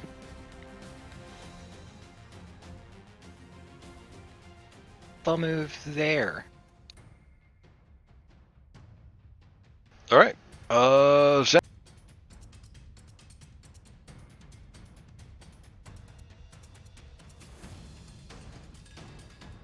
I'll go behind. So I'll double click my token and have a menu pop up. Action 1 stride, action 2 hit the roach. Or attempt to. Yeah, that's I'll just definitely crit hit. Yeah.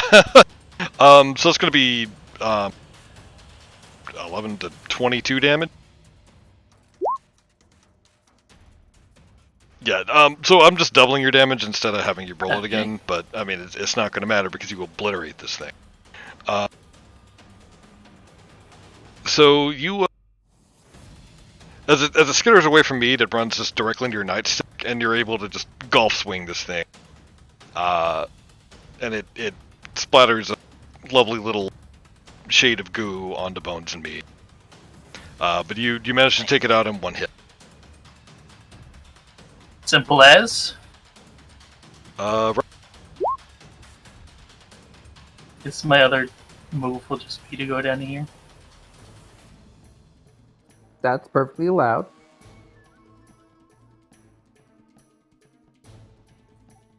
All right, so.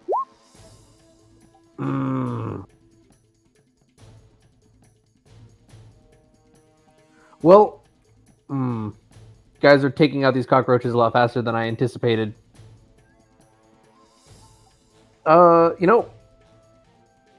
Roderick is just going to pull out his rifle, aim, and shoot.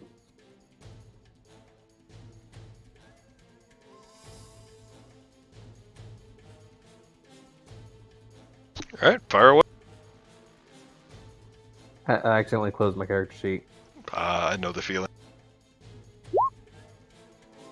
All right, first one goes wide. Then I will reload for my second action, and my third action will just be to move. Okay. A lot of 1s and 20s. I don't know what that Yeah. means. That could be weird. Right. So I think we lost Slager. Yeah, I think he stepped away for a second, but in the meantime, can you all make perception checks for me? While we're doing that, in addition to what I just posted, undetected is still enough to get the flatfoot bonus. Hey, look, another Okay. one. Who's gonna roll a 20 now? Not me.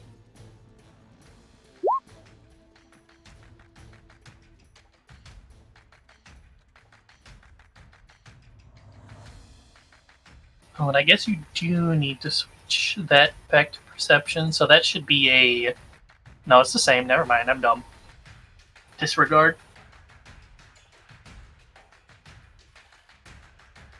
Catch, can we get a perception check? Oh, my bad. Okay. So, Roderick, you're the only one that hears this. But you can hear some very frantic, like flapping of wings coming from inside the cave. No. And it's starting to grow louder as something is definitely starting to head towards the mouth of the cave.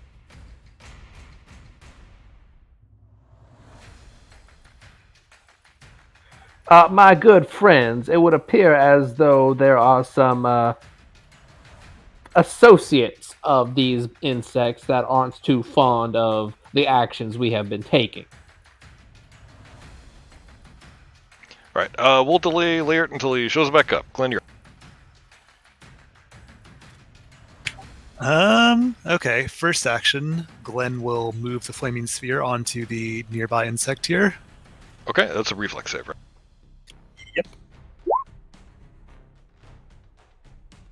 Passes, so that's 4 damage. Okay, you have some slightly roasted roach, whatever that smells like. I'm sure it's great. So I was going to say, do we want to try to take this one alive? Probably a good idea. We've got it about where we want it. Oh, speaking of which, that one that I crit, I did hit it with a non-lethal weapon.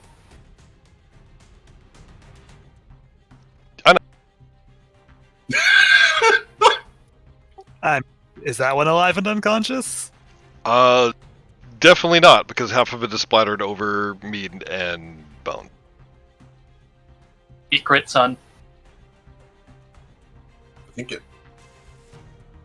Yeah, okay. I think I know what's going on here. I love it. So, what you got? That was 1 action?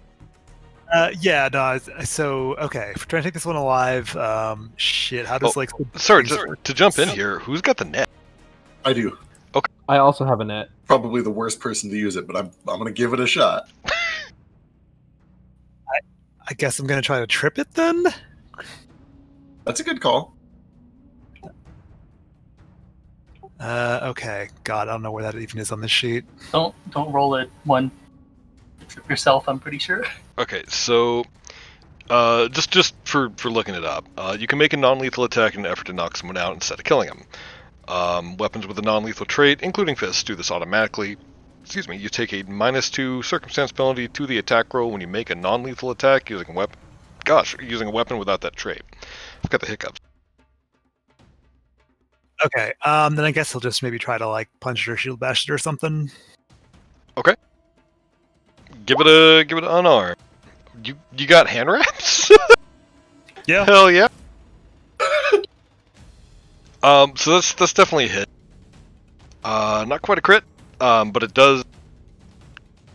it does kind of stagger a little bit and sway from side to side, just like the popular pest control commercials.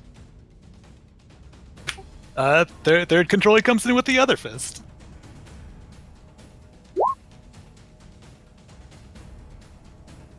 That is unfortunately, it's you're not used to punching roaches, so it's a little bit tricky for you.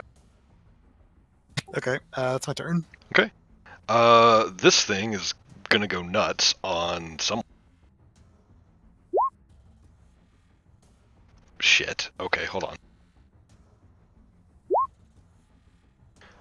Zen, he's even pointing at you. So seeing that you mercilessly murdered his friend, he's gonna try to take a couple nips at you. I'm fairly certain every single one of those missed. Yep. And even Alright. if they didn't, I could do this. There you go. Okay.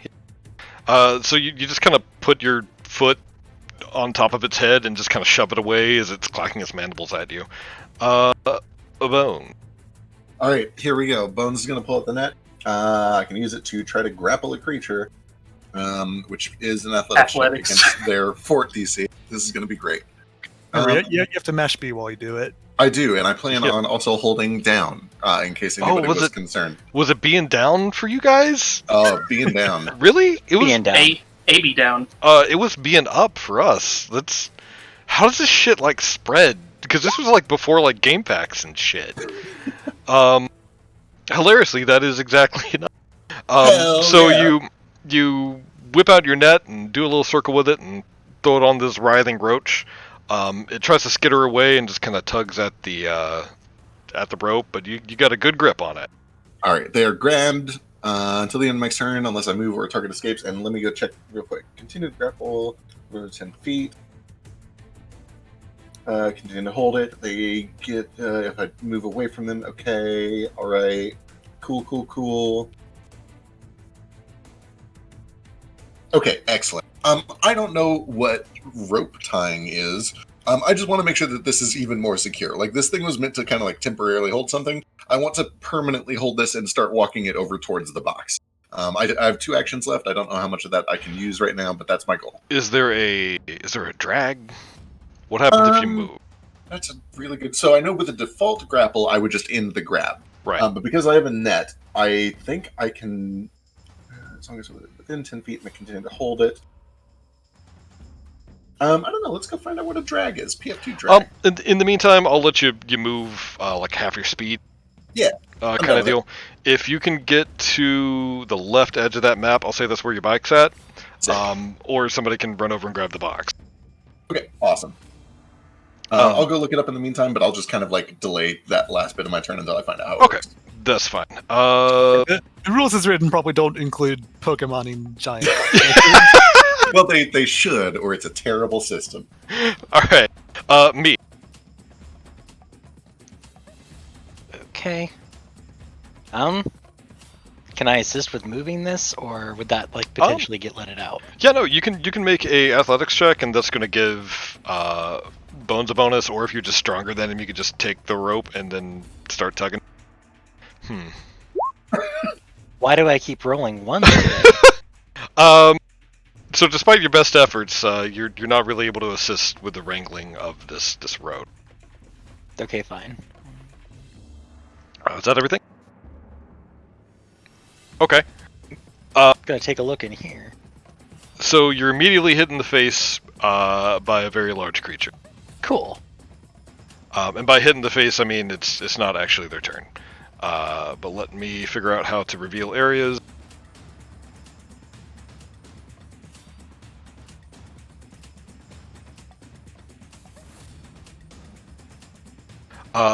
So peeking inside, there's these 2 giant bats starting to soar out of the cave, screaming the entire time. One seems to have a much smaller bat in its fangs, just kind of dangling. Okay. Poor bat.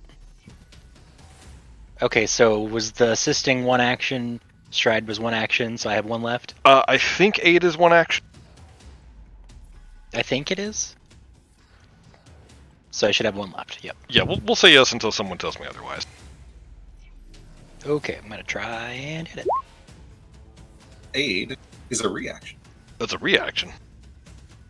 Okay, so you could have just like, oh hey, I'm helping you, and then wheeled around and helped him. So you've got your full bits going.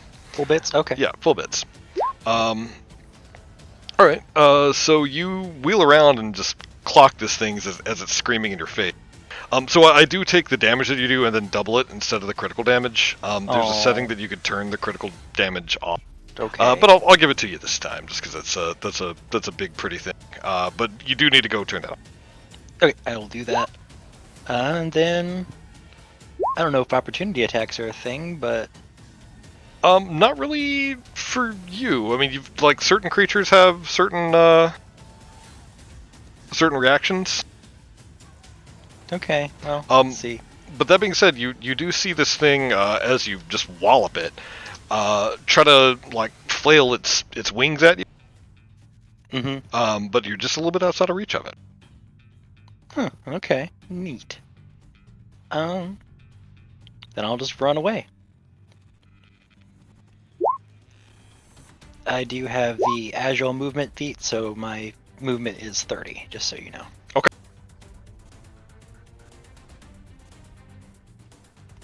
Bat! Slide one bat in here. We'll just stick them both right there. Zhan. So this is definitely what you heard earlier. So you see Mead wheel around the corner, stab something, and then run away.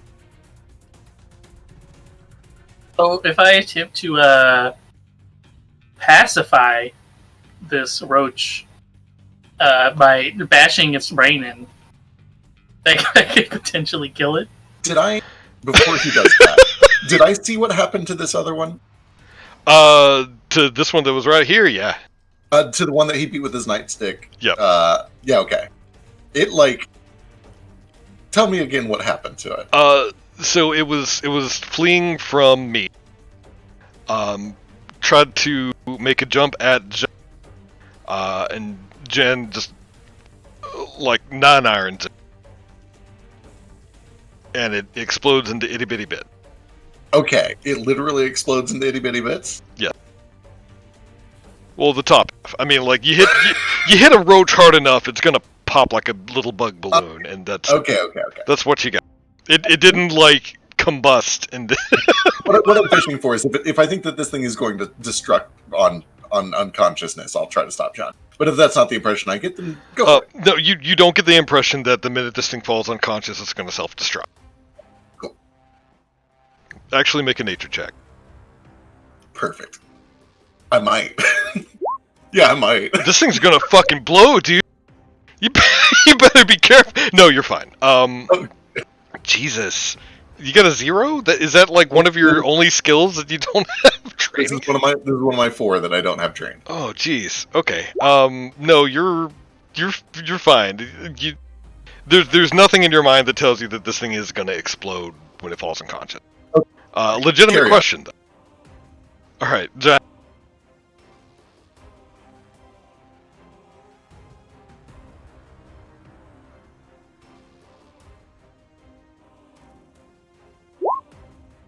Ooh. If you're saying anything, you're not coming through.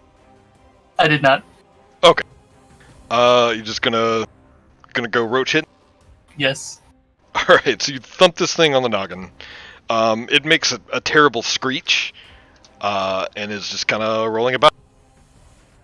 Does that include the 6 precision damage? Oh no, it does not. It makes a much louder screech and then falls quiet. Good work. I guess I will then pat Bones on the shoulder and then give him an all right, mate, and then go a stride over here and then hide. I don't remember if hiding requires another sneak test. We'll say it does until we look it up later. Oh, you do it for me in secret. Perfect. What's your modifier? 9. I think technically all stealth rolls are supposed to be done by the GM. Which But it does seem like extra work. Well, I don't mind that. I actually really prefer hidden rolls, but some players really fucking hate that. So I don't know. So you hide about the best you can. You just press yourself up against the rock, which is great because this giant bat flying by has no idea that you're there, and instead takes a dive on me.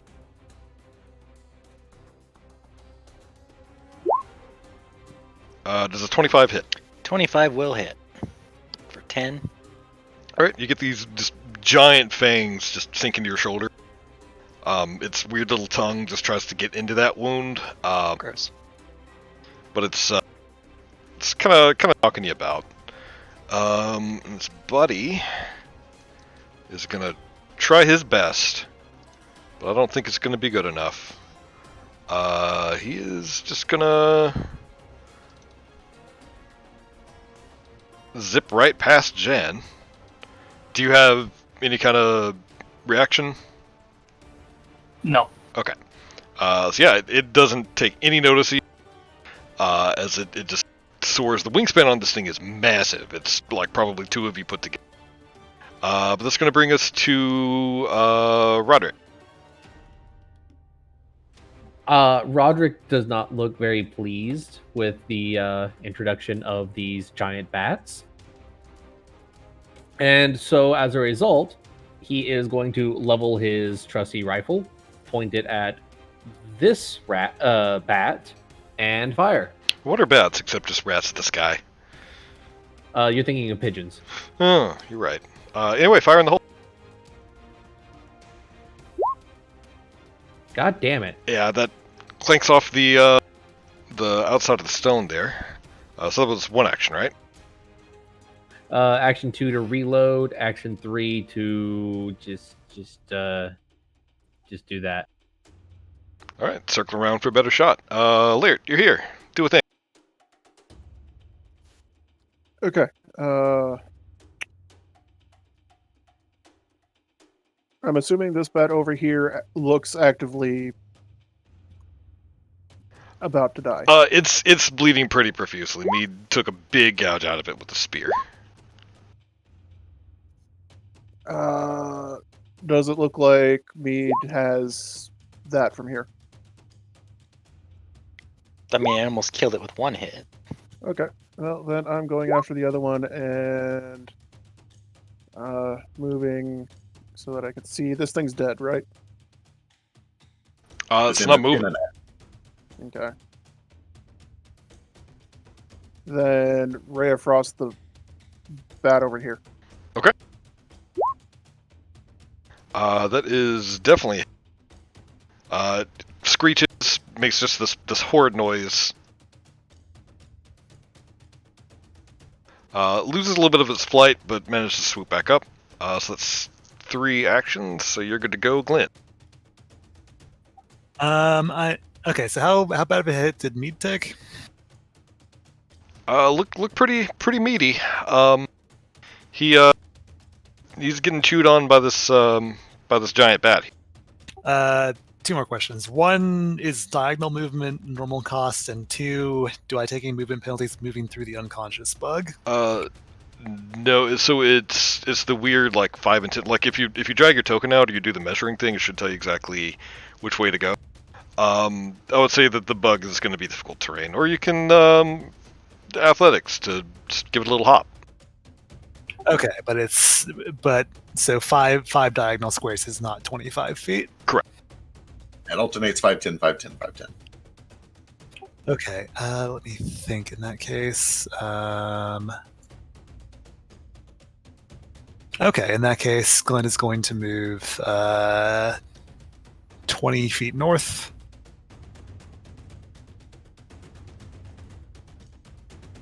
And 5 feet east. That's his first action.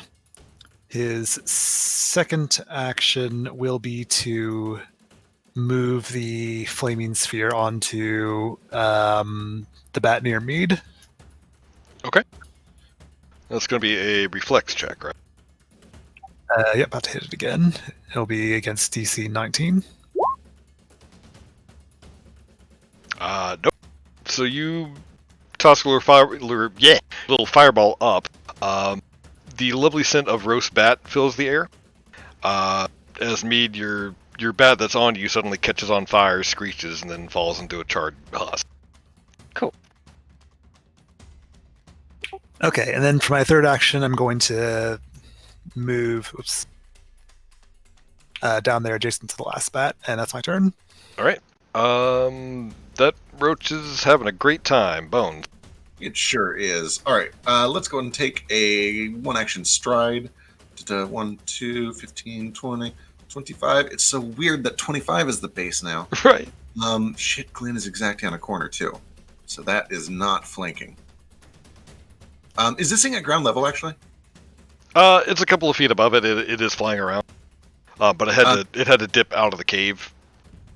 It's doing the JRPG thing where every bird hovers like 2 feet off the ground. Exactly, yeah. Gotcha. What I mean is, if I had to pass through it, would I be going into its space here?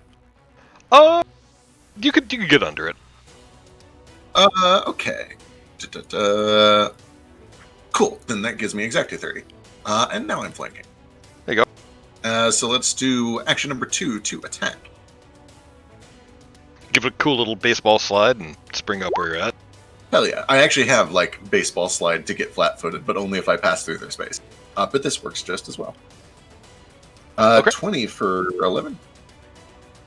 All right, so this is going to hit. As you hit it, it does freak out and start flailing its wings around. So this first one's going to be on you, and the second one's going to be on Glenn. Oh, 22 is good.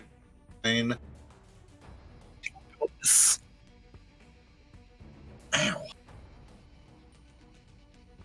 I will learn nothing and use my third attack to take another attack. All right. The penalty. Here we go. Things generally all have one reaction. So go for it. Unfortunately, you were so stunned by the fact that it hit you back after you stabbed it that it just knocked you off, pal. Bets. Don't like bets. That's me. All right, Mead, you're up. So this is stab time. Yeah, this is a big old bat corpse. So going over that is going to be difficult terrain. Can I walk under this tree, or is this a bush? Absolutely, no. You can go under that tree. That's fine. The bat died in a very convenient position. It did. Hey, look, 30 feet. Attack. Yep. I need to turn that off still. Sorry. That's fine. It's going to be another crit. So you swat it out of the sky, just as it's shaking itself off of Bones' rapier, and it hits the ground with a big thud. Also, have you just crit every single attack that you've made so far? I've either crit or rolled a 1. Jeez. But yeah, bat hits the ground, so that's going to be initiative. Cool. Gonna spin my spear around like a dumbass Final Fantasy character and put it on my back. Bones goes running over to the sidecar to get the box. I got the box. All right, this thing is heavy, so it's a little bit. Make an athletics check. Yeah, he is 100% encumbered. Here we go. Oh yeah. So yeah, it's still pretty heavy. You're debating if it was just easier to drag the cockroach over, but you do manage to get that over to your roach buddy. Right. Plop it down and somebody help me scoop this thing in. Well, not everyone at once. John, Roderick, you see to the insect. Bones, Mead, both of you over here. Do we have any other injuries?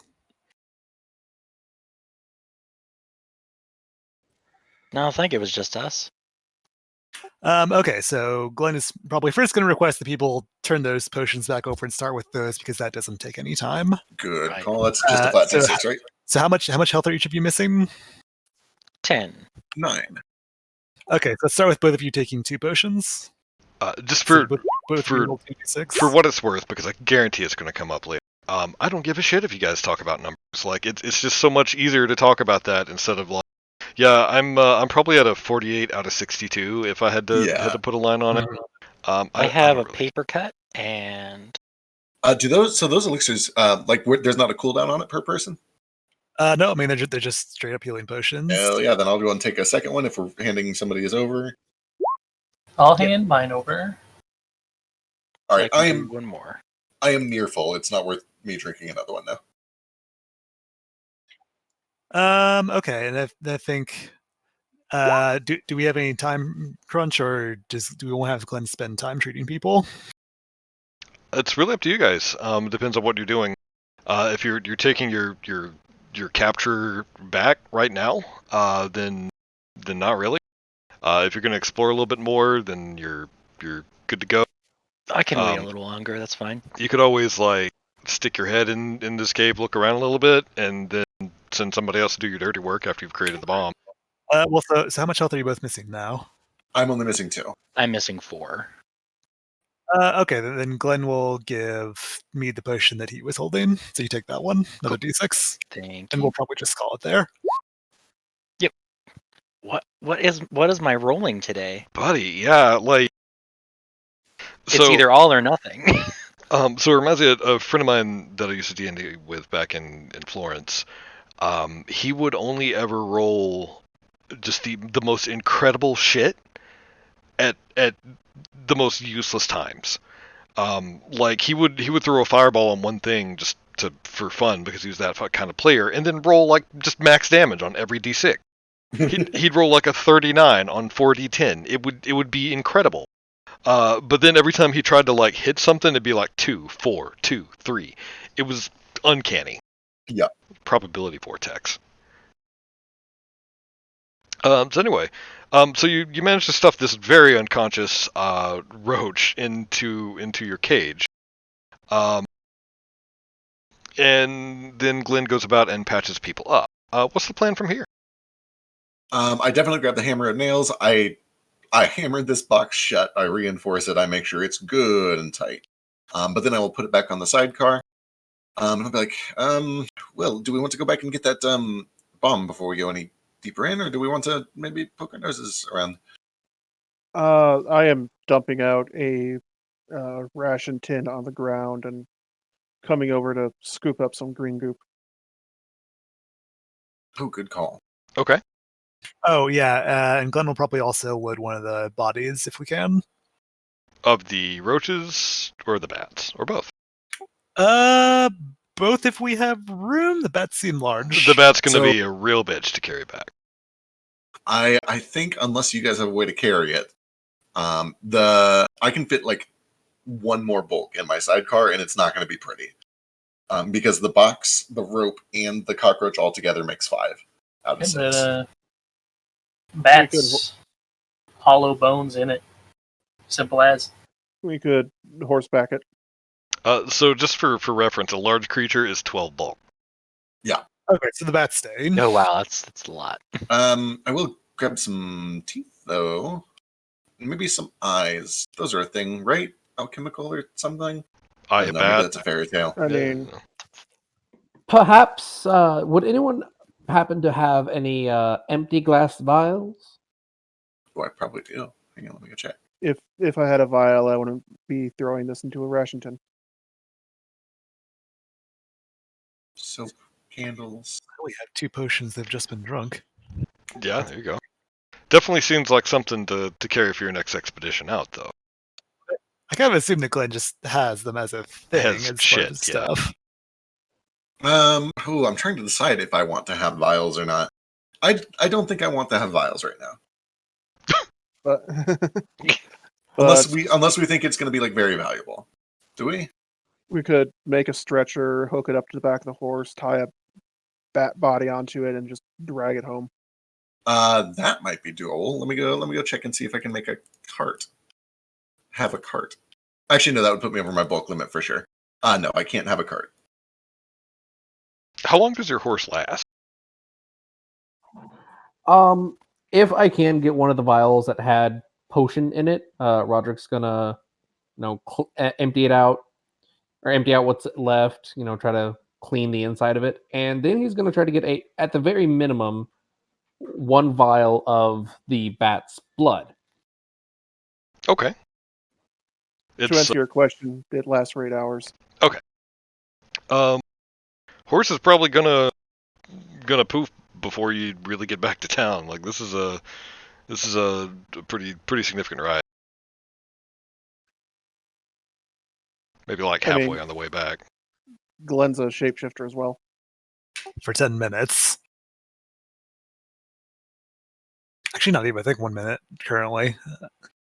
More at later levels, but We may have to compromise. Just get its head, its face, a wing. Yeah. I was going to say, if that's the case, I'm going to take my extremely sharp scissors and grab myself a wing. Okay. Why don't you make a either medical or survival, whichever one you prefer. Let's see, my medicine is 5 and my survival is 7. Sure, go survival. And because I doubt I'm going to need it, I'm going to throw my fortune onto this as well. So the best of 2 rolls. Okay. So you very carefully clip off this wing. It's really tough, really leathery. So and you don't really have the best tools to do it, but you make about the best job that you can do of it. It's really hard getting like through the bone and getting everything detached. But you do manage to take off one big old bat wing. so here's a question as far as whether we should go deeper into the cave or not. Do we have access to that one augury? How does that work? You call her up. No, augury the spell. Oh yeah. Well, like, okay. What do you? I'm looking it up. I'm looking it up too. Yeah. Oh, okay. Okay. It's wheel or woe. Yeah, like you ask her a question. Unlike normal augury, she's a little bit less of evil genie about it. And she will never fail it. But you only get one per like session rather than one per day. It's a session based thing. Oh, yeah, Should we press on into the cave? Seems like a good question. I like it. I also didn't realize that in this there is a flat chance to fail always. Like your first Yep. one isn't always true. Yep. Interesting. Well, here's the thing. It's not that it's always true. Sometimes it just comes up as nothing. You're never going to get woe when in reality it's wheel or Well, vice right. versa. Right. That's fair. This isn't specifically to replace the augury spell. She can only do it once per session, and Roderick Yeah. can recharge pretty quick, or whoever else can cast it. But yeah, she'll give you a good, guaranteed correct answer, and then possibly a little advice past that, if you want to call her up. Meta, I'd be tempted to burn her resources before your resources, even ignoring the fact that it is potentially more accurate. It takes longer to use, right? Yeah, it's a 10-minute casting. But I think for her, we have to like talk to her for some time as well. I think It's like a 5-minute chat. You just call up Auntie and you tell her what you need, and she does a little reading for you. Up to you. I can go either way. I don't want to be like, if you think it'd be cool to use it, then please, by all means, please use it. Just in case there's something a little bit more important later on, I'm going to go ahead and use my own augury first. Cool. Okay. So what is your augury question? Oh God.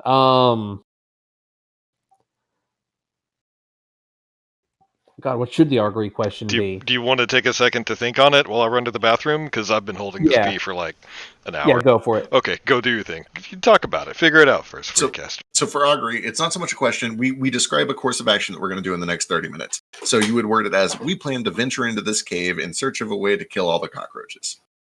Or something like that. Yeah, because if we just say, will venturing into this cave be wheel or woe? Well, it's going to be woe because there's dangerous monsters in there.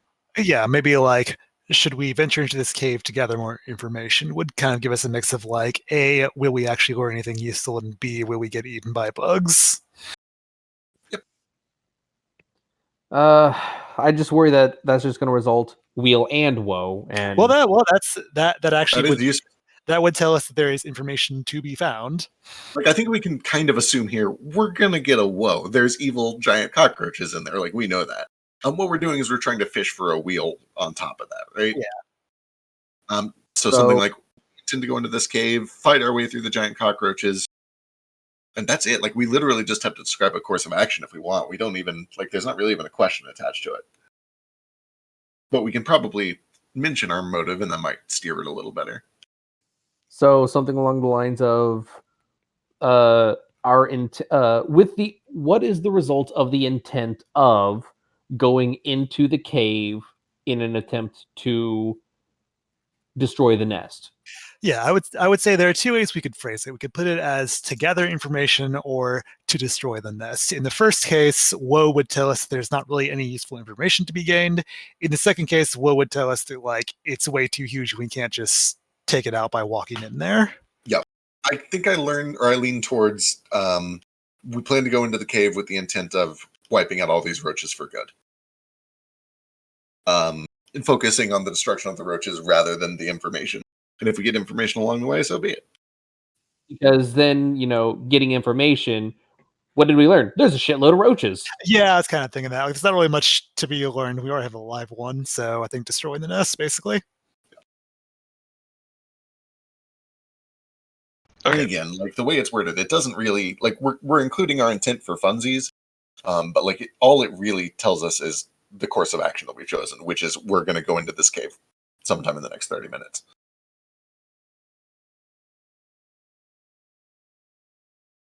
This is like adding a clause to your wish to a D&D that is, I want it to work in the way that I expect it to. Yeah, I'm not big on the genie talk, frankly. I'm a little bit too much of a straight shooter as a person.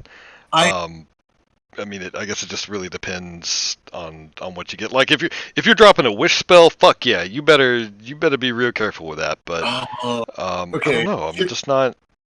Here comes the mini rant. Like if it's a spell that's specifically worded to have a monkey paw involved, yes. Otherwise, like it's your magic, and you spent a night exactly. It should work. Yeah. Well, I mean, I guess it depends on like if you're casting wish, yeah. But if you're like rubbing like a thing and the genie's doing a wish for, you fucking. Oh yeah. If you're fucking with a genie, that's your own goddamn. Yeah. But no, I'll try to get as close to your intent as I can from the sentence that you give me. So our augury is going into the cave with the desire to exterminate all roaches for good. Yep. All of these giant cockroaches plaguing our camp.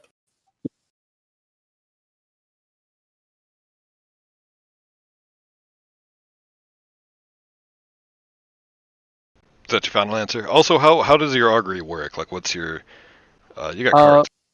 Yeah, he just straight up pulls out a deck of tarot cards and starts laying them out in a proper reading.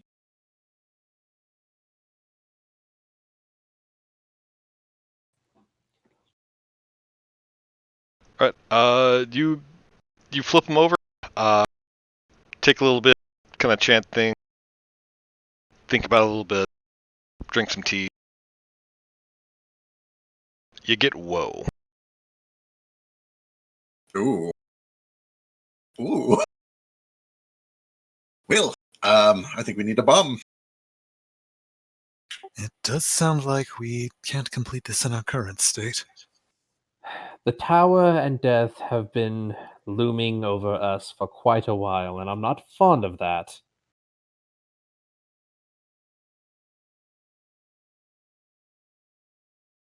But here's the question. That's simply saying that the results will be bad, not that we won't accomplish them. If it's all the same, the original plan was to come capture a specimen, and we've done that. We were going to go back and make a bomb and come back with the bomb. I think maybe we should stick to the plan. Judging by the cards, I would have to agree with you, Mr. Bones. Then we seem to be all in agreement. All right, let's just try one more thing. John I would like lights to just... Molotov and hucks it in. You can't do that 10 times, but no. I would just like to go to the mouth of the cave and scream into it. Oi!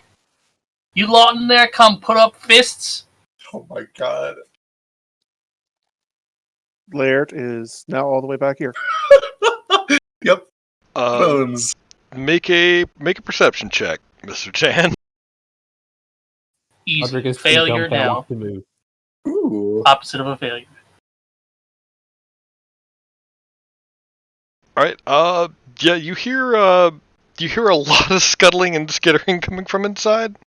But you realize that it doesn't sound a lot like the cockroaches on the stones did. Oh. It's a different flavor of skittering and scuttling, but you can't quite put your finger on it. Is it spooky or scary? I would say it's more scary than spooky. Okay. We're looking at about a 70-30 spooky scary split. But is it altogether ooky? Definitely Uki. It is 100% Uki, but 0% Adam's family. Well then, Uh, Bones is making his way to the motorcycle. 5 Silva says centipedes. Oh. I hope not.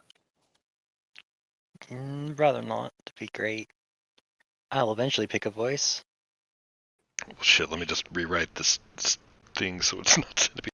I'm kidding. Alright, so what's the plan? Are you guys gonna roll out? I think we roll out, we take this back, we let Heck study it for a week and come up with a bomb or a poison or a bug bomb of some sort. Okay. And then we come back here if we need to fast forward through some of that. Okay.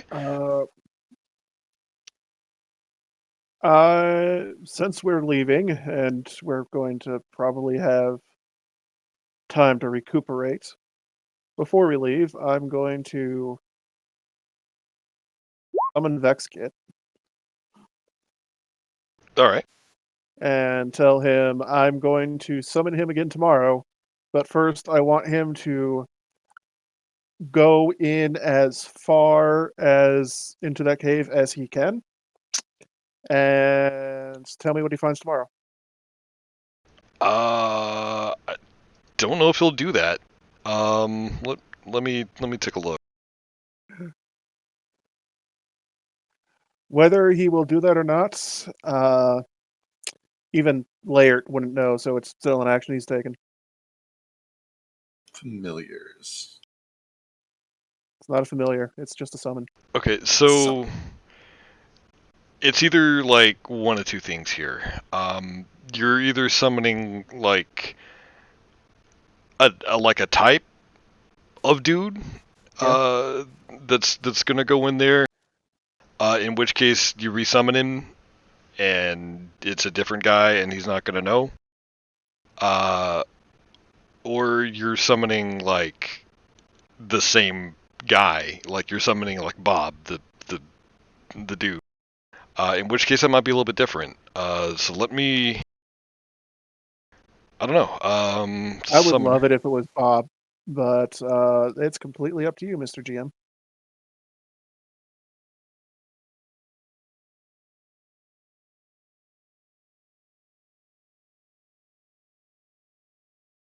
I fucking hate summons, I swear to God. Right, I'm like frantically digging through 4 different pages. Yeah, so... Okay. Okay, so it's also sustained for a minute, so you're not gonna leave him for the night. Like, you're gonna get a minute of this dude running around. No, it's running there. He's probably going to die, and then I'll summon him tomorrow and ask him what he found. Okay, so I'm not seeing anything in here that it's the same guy. It's just gonna be a different dude. Okay, fair enough. I think it's also like a little bit more, yeah. I guess with the summon you are literally reaching into where you're summoning from and then pulling this guy from it. But you're just getting like a random one that's showing up and he's bound to serve you for a bit. So he'll do it, but you're gonna get a different guy when you summon a new one. Fair enough. Laird is still learning how this works as well, so that's how it's going to end up being. Yeah, legit. Also, are they even able to speak? They can speak, yeah.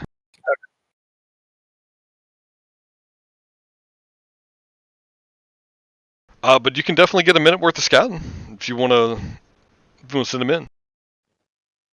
Let's see if he survives. Send him in there for tell him to go about 30 seconds in, and then come back out. Or let's make it 20 seconds in, 20 seconds out. All right. So he gives you conjure him up, he gives you a little salute. He's like, all right, boss, I'll go check it out. Do they have? It's a Vex kit, right? They've got dark vision. It is a Vex kit. They got dark vision. They're specifically real bad at sneak. Yep. He gets about like you see him walk in and disappear in the dark, and you hear a bunch of crunching and yelling, and realize that he's disappeared. Well, I believe. Bones is on his bike, and if everybody's ready to go, he starts to head off. All right. So heading back, so you've kind of marked where this place is, so you'll be able to easily find it when you return. Yeah. So you get back to town. It is very late at night. I don't want to speak for another character, but you'll definitely be able to work with Keatle in order to create this. But that being said, what do you guys do in the downtime? It'll probably take a couple of days to get everything together, and Glenn's going to need to work primarily on this. Yep, so that's Glenn spoken for. Can you give me a herbalism check? We'll do it like it's crafting, unless it's a separate check for you there. So is that lower herbalism or nature? Herbalism. So I'm assuming that you're making like a toxin from the stuff around that you know. Okay. So it definitely takes longer than expected for you to pull out like a toxin that really affects these things. Make me one more lore herbalism check.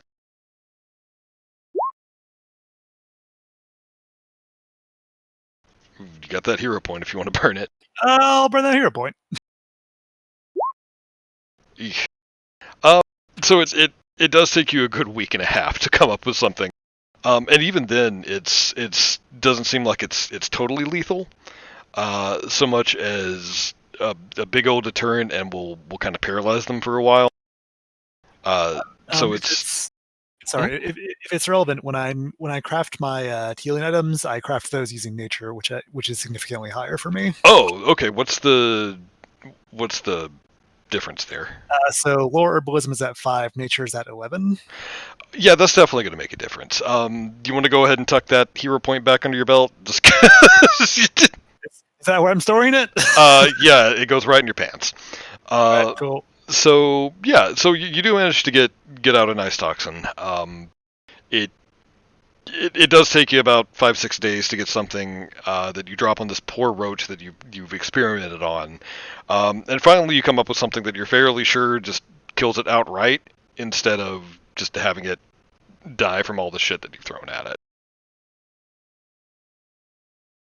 Cool.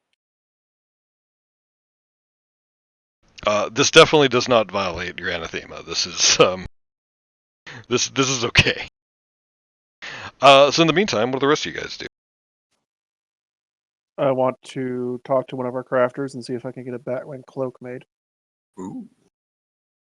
I don't know who's any y'all the crafty sort. I am the crafter sort. I could try it. For what it's worth, if it helps, I do have the expensive recipe for like fancy clothes. I don't know if Batwing cloak counts as fancy clothes. If it's armor, he's probably going to want to go to somebody else. But if he's just trying to look cool, I might be able to make that work. I would not mind assisting you in crafting a Batwing cloak. Ooh, that could keep us occupied for a bit. I'd be down for it.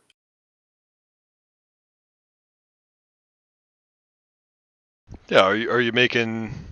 I'll say that's fairly fancy. It just depends on the level of fancy you're trying to apply to it.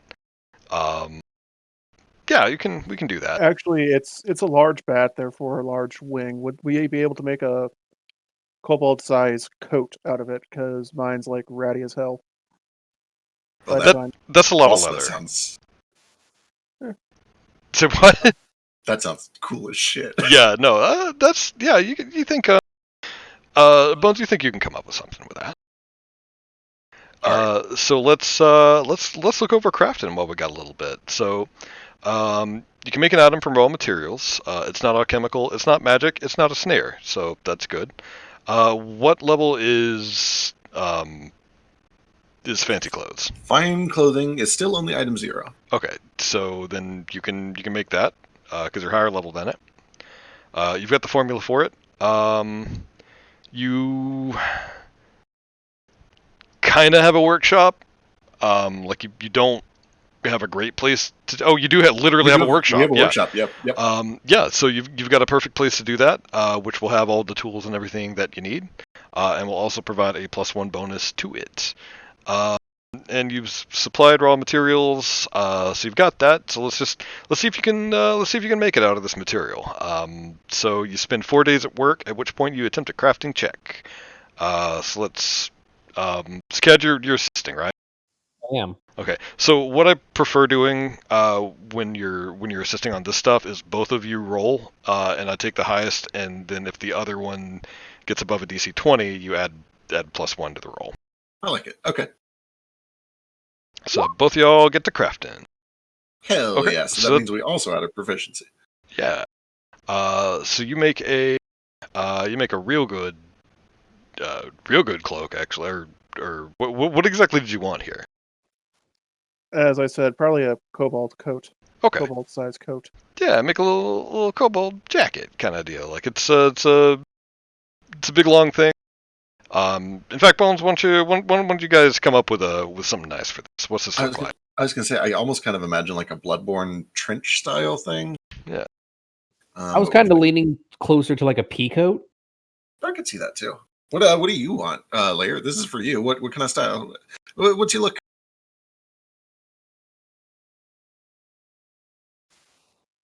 I mean, pea coat wouldn't be too bad. Peacoat. We can do peacoats. I already have a dusty, raggedy-ass pseudo trench, so. Excellent. That's good. That probably actually takes a little less of the leather anyway. Okay. So from here, after any of these downtime days, you can complete the item by spending the remaining portion of its price in materials. But I'm going to say that you had the base cost covered. Your attempt is successful. Each additional day spent crafting reduces the materials needed to complete the item by an amount based on your level +1 and proficiency rank in crafting. Oh, we might have covered in those first 4 days anyway, because it's only 2 gold. Yeah, no, you got that real easy. So you're all set. You have a nice little bat leather jacket, Hell yeah. Suitable for a noble or a royal. or putting badass patches on it. Hell yeah. And while that's going on, I also want to examine this green goop. See if it's arcane or natural or alchemical. Okay. Give me. Shit. How would you go about doing that with these skills? I guess there's an identified action through one of the skills, right? Through all the knowledge skills. I was going to say, Okay. I think it comes down to lore skills. Gotcha. What are your lore skills you're trained in? Specifically lore, I have Hag and Fae. But then for knowledge skills, I have nature, religion,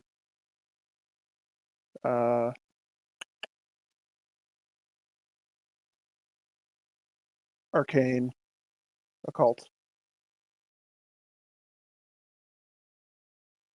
Actually, no, I don't have arcane. I just have occult. So Okay, you said you're trained in nature, right? yes. Okay, I'm fairly certain that it goes into a lore skill, but I'll let it roll anyway. So go ahead and give me a nature check.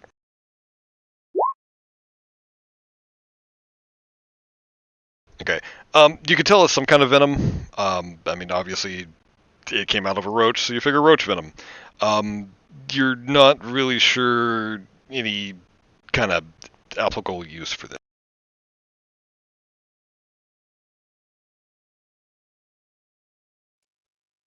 Okay. All right. So a couple days pass. Eventually, Glenn working together with Mr. Keithel, you manage to come up with this contraption. So he's essentially made a giant bug bomb. It's a big, giant, heavy thing. It would definitely take like two of you to carry it easily, or one very, very strong person. You set it down, you set the timer, you hit the button, and you run like hell. Keel is very excited to present this to you. Sounds fun. I haven't interacted with Keel in character yet, outside of the post, so I can't really give a good bird impression. I assume we turn over the wasn't there some other stuff we were going to give to Bones? Oh, not Bones. Shaq. Yeah, you can drop it in the. There's a notebook in your journal somewhere. You can make a list of stuff there, just for the next group. I remember we had.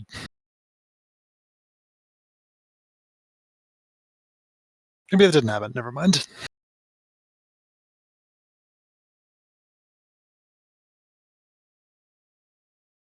Okay. Anything else in town? Are you going to ride back out? Or are you going to pawn this off on somebody else? What's your plan? If we meta have enough time to dig into it, I'd love to go back and try to drop this bomb. Sure, you can. Yep. Hell yeah. Let's do it. Hell yeah. All right.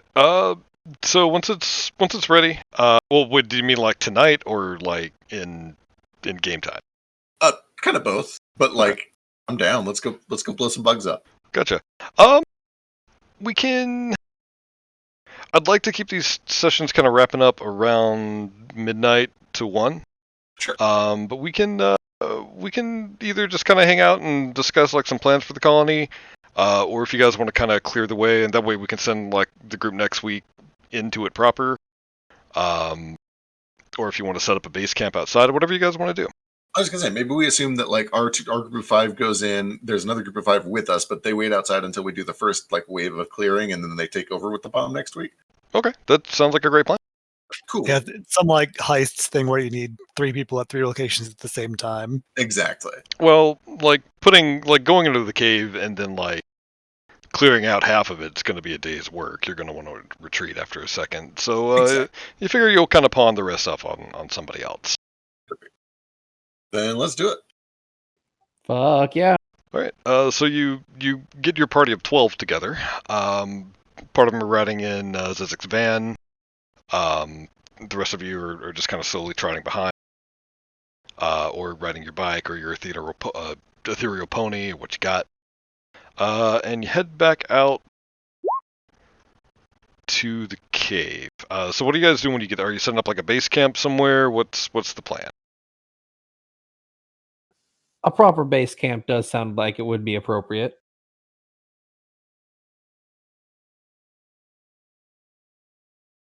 Okay. Is it right next to it? Are you going a little bit out? What you got? My suggestion would be fairly close. That way, if shit would happen, out of character, like meta, in character wise, the others could rush in if necessary. It might be good to have at least like elevation of some sort so that we can put our tents so that they're not at ground level with all these bugs. Although, granted, the bats can fly anyway. Oh my god, does this version of Pathfinder have the tents that you hang from trees? Yeah, that would be ideal if that's a thing. Do you want to present that idea and maybe have somebody make some? I'd love to. I would love to present that idea. Those are not a thing in this one. But, I mean... They're about to be. Yeah, I was going to say, I'll craft that shit. Let's do it. Yeah, it's going to take you a little more time, of course. So keep that in mind. Sure. But if you want to see if you can get some tents out, if you got other crafters, you can roll 2. I know Roderick's a crafter. Actually, I have a question. Yeah. I am too. I'm just trying to find which I have. From our examination of the various bodies in Viscera and stuff, are any of these things that we're doing with poisonous? I mean, you've got a good idea that one of the roaches was venomous. You're pretty sure that taking a big honking bite out of one wouldn't be a great idea either. Okay, then Glenn would probably like to start getting together some like anti-venoms and stuff. Good call. Okay. Give me just like 2 minutes here. I'll be right back. In the meantime, if the three of you want to give me some crafting checks, we'll see what you get. Hell yeah. Importantly, and I know he's AFK, but when he gets back, I think one of the key things here is that they can be like torn down and reused, so that if we ever have other missions like this, we can build these just like temporary elevated kind of outpost tents. That's a good check.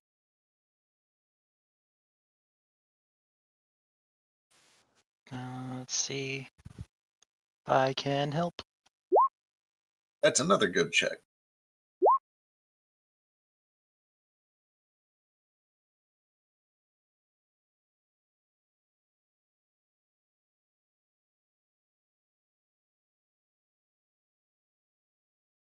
I like how you need a DC 10 climb check to get inside.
Also, to be fair, most bugs can also climb, so I don't know how much a hanging tent would actually help. Okay. Yeah, that's valid. That's a good point. How'd it go? 25-20. Okay.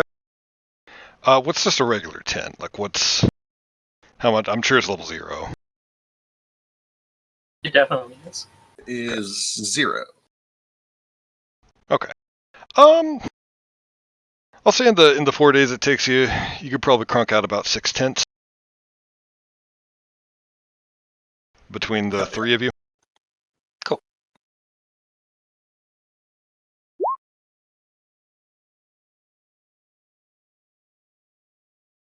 Okay, and anti-venom. Let's see. Okay, and at the time that they're making that, you can try to make some antidotes. Give me a crafting check.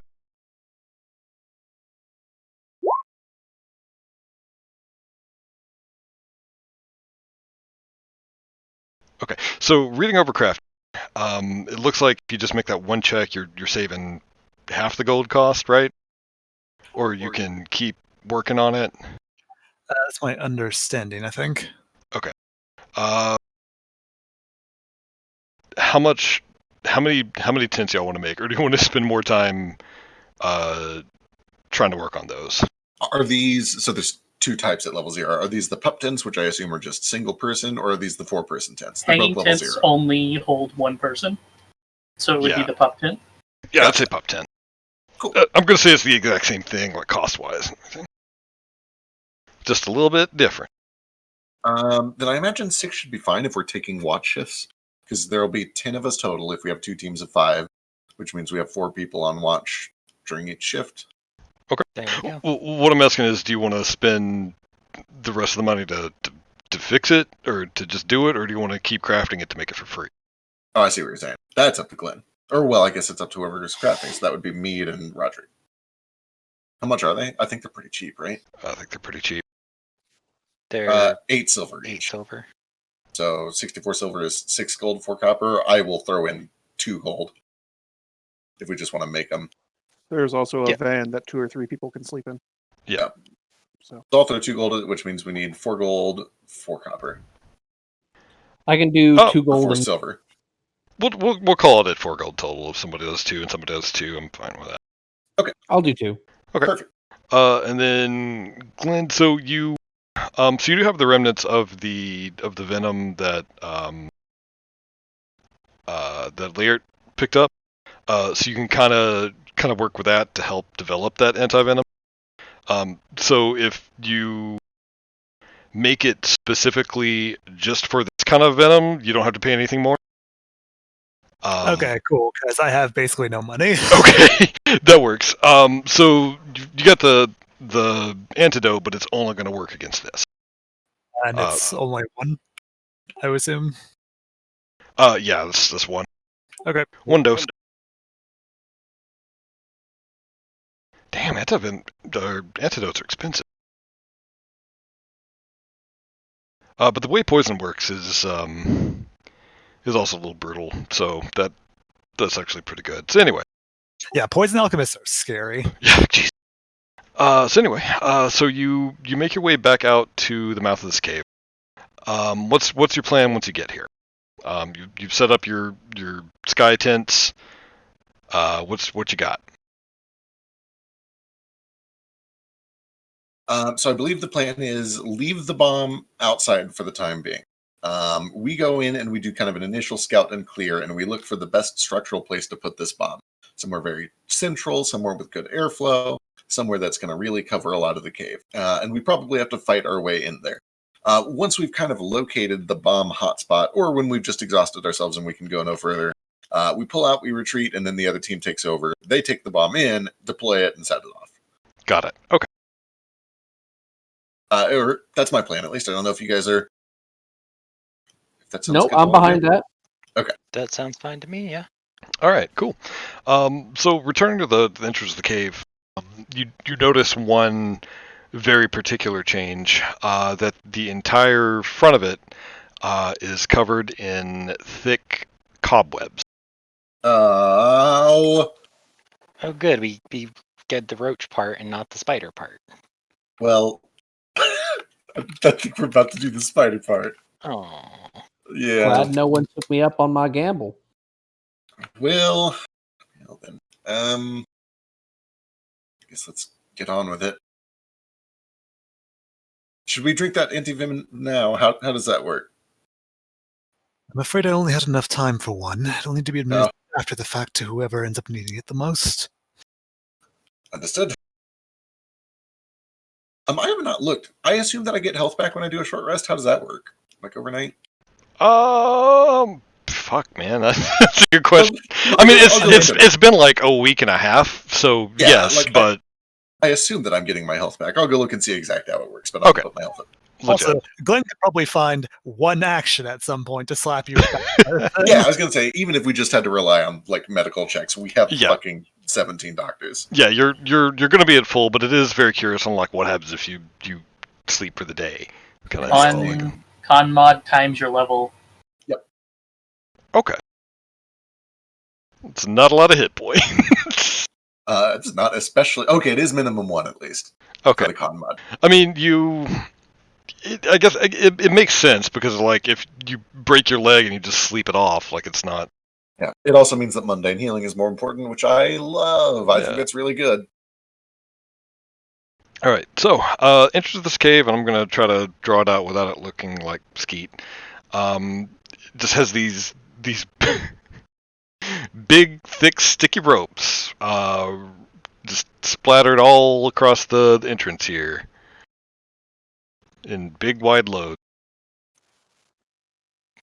No, you Definitely can't not do ski. that. Definitely not skeet. But looking a little further in, you can see that this actually goes for quite some ways. But there's a little bit of clearance on the bottom of it. Uh-huh. Well, looks like short people are gonna have to go first.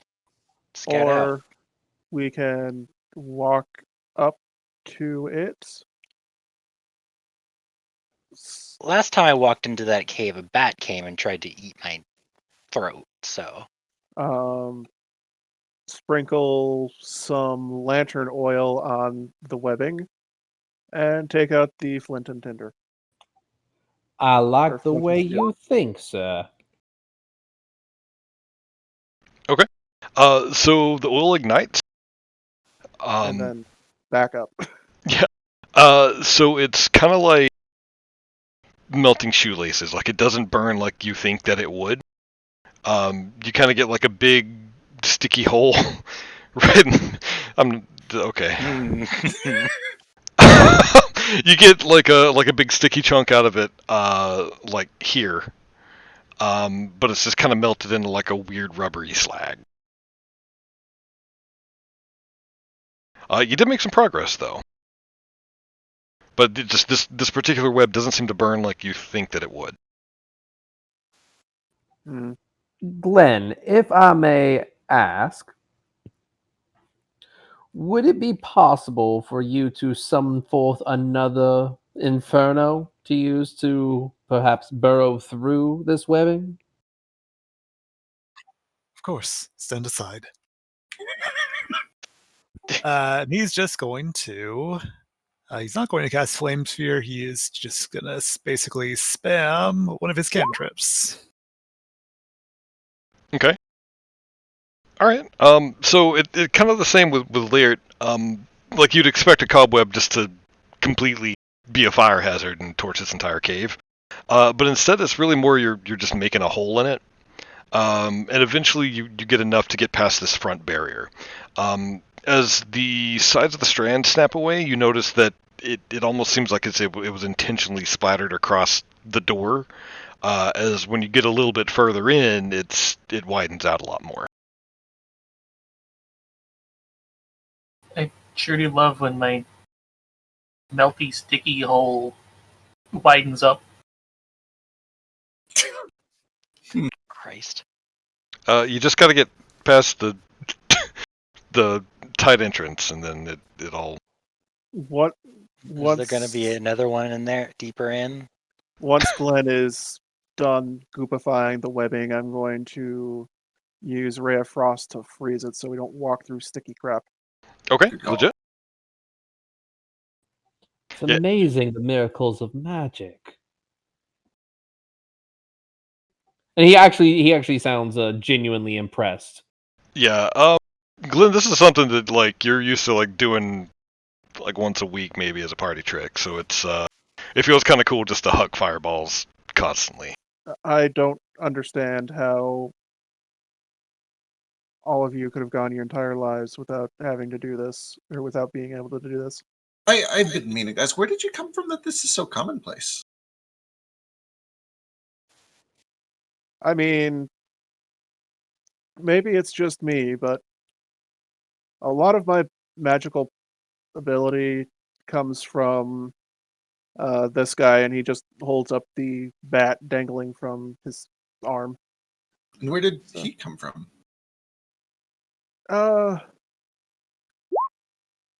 He came from a deal I made. What is this? What is this screeing? Does he scree? I don't know if he screes or not. Oh.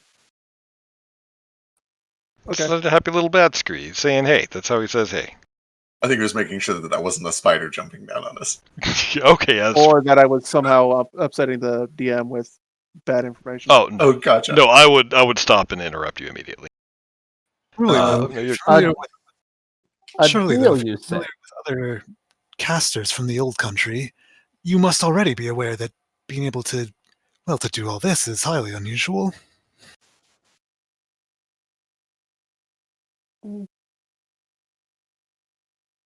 Where are you from specifically? There we go. Somebody has to ask it.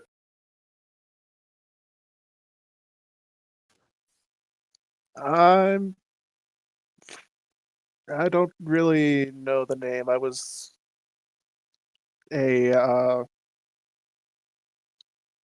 well, I guess the best word is pet of one of the courts.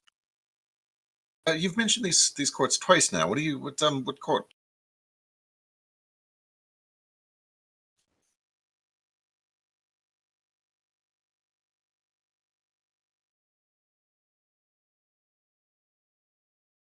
I don't know if you're coming through.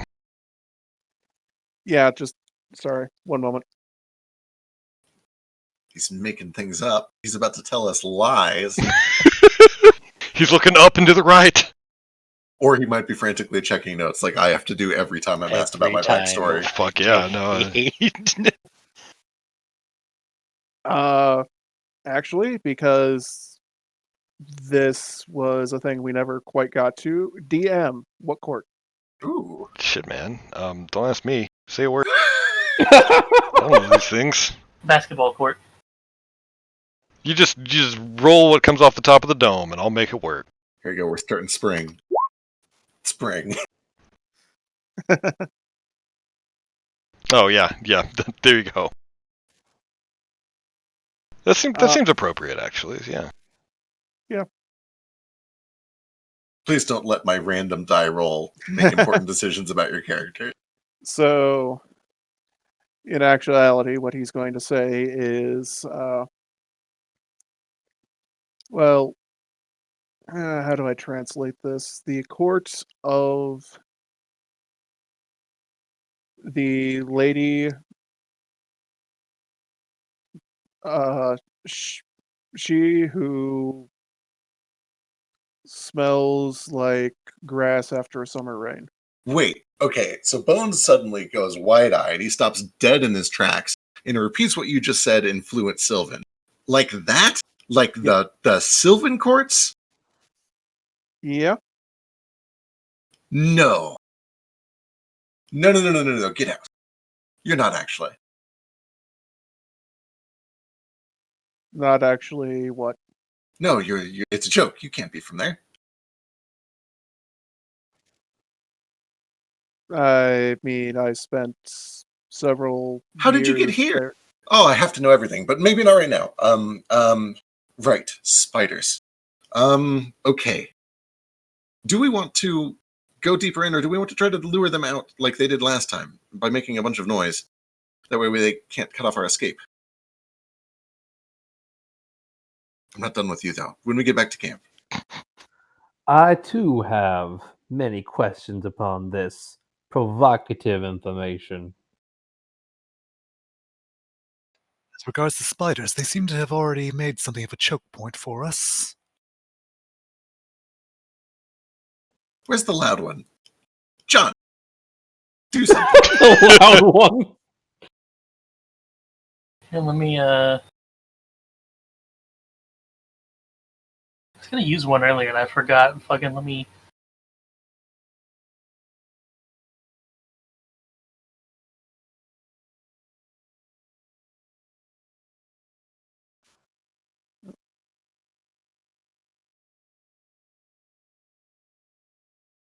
He'll just scream into the cave. Oi! You in there! What's your game? Okay. Huh? You throwing a wobbly in there, huh? What does that mean? What does this mean? I never know what this means. Throwing a tantrum. Oh, okay. Make a perception check, all y'all. Oh boy. Oh, they're about to drop down. I hate it already. Oh, Bones. Yeah, that's fair for Roderick. What the fuck? I'm an expert in this, and I've rolled a 1 or like a 3 every time. Hey, every single deception check that I've rolled has been sub 5. Look at all of these terrible rolls except Glenn. John did okay, actually. There is kind of on the cusp. I'm going to use my hero point because I haven't yet. I mean, I rolled above average and then added 5 to it, so. Well, There we you go. Also, Alright. Glenn just had a good modifier. So it's a little hard to see at first, but Mead and Glenn, you can see off in the depth of this cave. So it just goes straight for Bill a bit, and you can kind of see it turn before the light gets a little bit too dark. You can see these little red specks in the distance, slowly getting bigger. Are they in sets of 8? And bigger and bigger.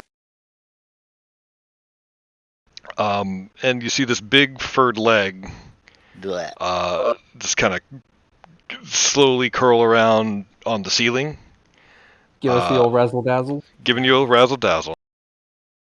And it stops a little bit and kind of squints and blinks at the light and recoils. And you see underneath it, the rest of you see that. It just dropped this big like web cocoon right below it, just kind of dangling from the ceiling. A second later, it starts to unravel, and what seems like a man steps out of it. He's this.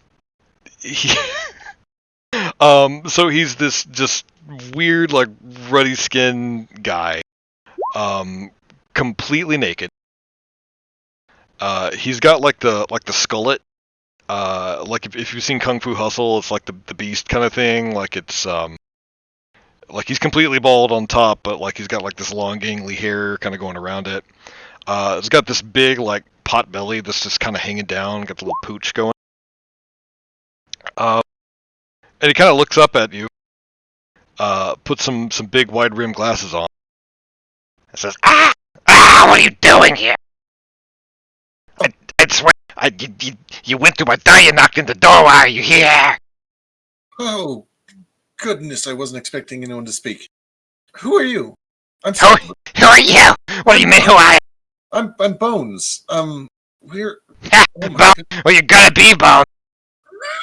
Don't leave.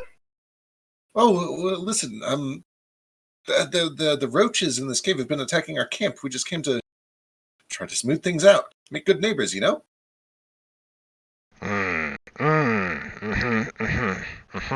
You don't know anything about the roaches? Oh yeah, no, that's I know about the roaches. We keep them here. Like pits? No. Concubines? No. Food sources? Yeah, what else are you gonna eat? Okay. Me and my lovely wife. He like reaches up and like strokes the spiders like back a little bit. Oh, no! No! He's worse than a spider. He's a spider fucker. You do notice that he's got like he's got extra eyes where eyes shouldn't be, or maybe they're just really shiny tattoos. You can't really tell. God, I hate it. I hate everything. Good, Oh. I'm doing something right. Come off it, Giza. You bloody daft. You plastered, trolleyed, absolutely knackered. Come off it. He Do slowly you have like a turns- list of these that you're just going through? My list is very long. Excellent. He like slowly turns to the rest of you. He's like, "What? What's he saying? I don't care. You know what? I got something for you. You know what? You guys aren't even worth to be food for my pet. What you're gonna be is food for my food. Now get the fuck out of here, sweaty." And he like crosses his arms, and the spider like webs up his lower half and like drags him back into the cave. Oh my And God. as he's like getting Um, getting dragged away, he like gives you a double-fisted finger and just kind of goes off. Oi, mate. First your food, then I'm gonna chat up your missus. Hey. You have fun with that. You can definitely hear something scuttling towards you. Oh boy. Bugs. Okay, light source. Do we have a light source? You tell me. Does anybody else? If not, I'm lighting a torch I and throwing it have on your dark vision. versus you. Torches are good. You can also have flashlights for the cost of torches. I mean, however you want to do. And what you mean? A torch Do you is a have flashlight? dark- Shut up. Shut up. I'm Don't- going to stab you. Do I recognize this thing? Okay, cool. Which thing? This giant spider or the dude? The dude or the spider. What you get on your perception? No, I mean it just seems like a really gross guy. Spider seems like a spider. You can give me a nature check if you want.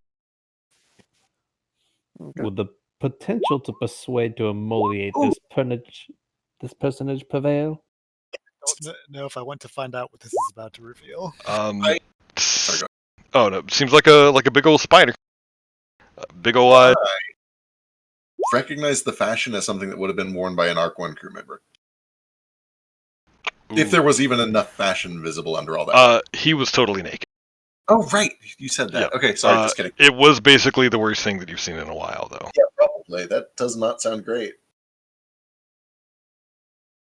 Okay, well, I assume that there are roaches coming and I get my weapon at the ready. There are definitely roaches coming. So you got a torch in there. I'm not big on vision play here until I can get like the VBL up, which I'm pretty excited to do. Yeah.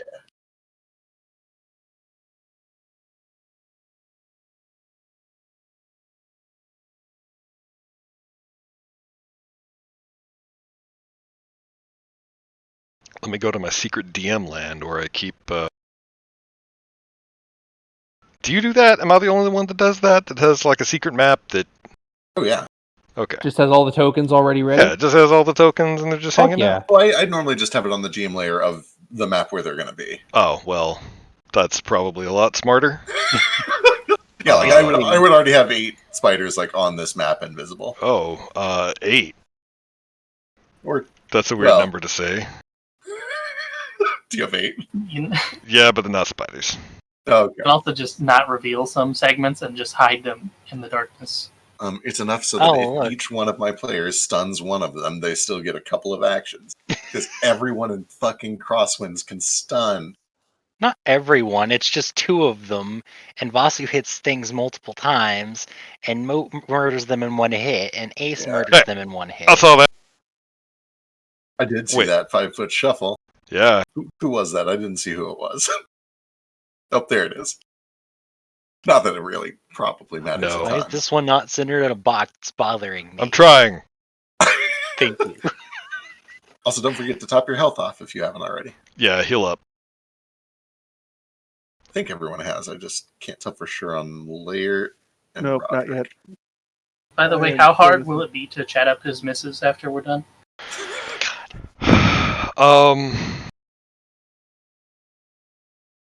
Not too hard. Actually, probably pretty significantly hard. In fact, you start thinking about how he could chat up his misses. And why don't you give me a nature check, Mr. John? Or there's a like a civics thing, right? Like Social? It's the same thing. I why hope there's don't you give me psychic that? damage Why don't you at give the me end of that? this. I am not assisting this nature check. You're on your own.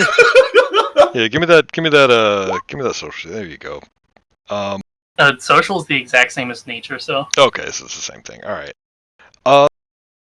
You've never heard of anyone with spider speak before, but it sure does seem like that guy was controlling that spider somehow. Or at least telling it what to do. Chat up his missus means to seduce his wife. Yes, I figured. Yeah. But you know, you just gotta be clear about these things. You guys can roll your initiative.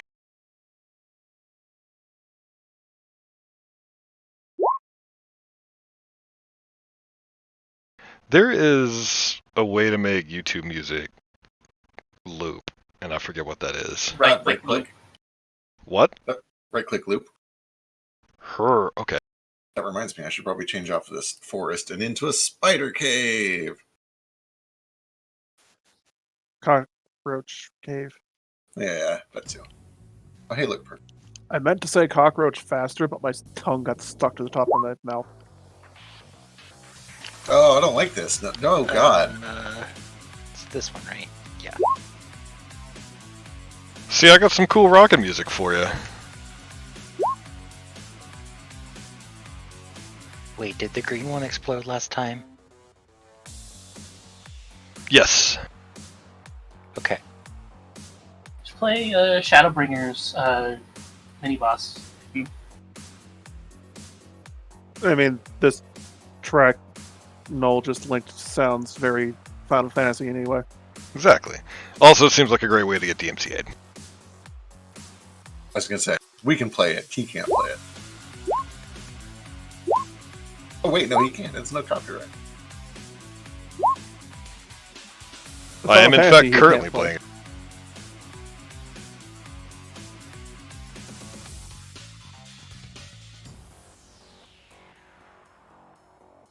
This is some zombie killing music.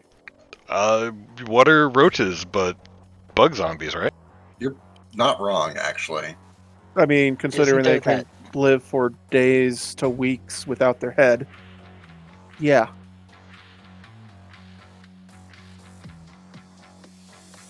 Paris is based off like an actual like mushroom that like controls dead Cordyceps. bugs, right? Yep. Okay. Some terrible abomination on God's green earth.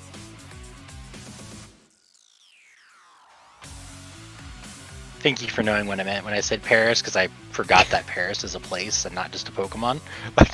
For a moment, I was there, but I realized it was Pokemon.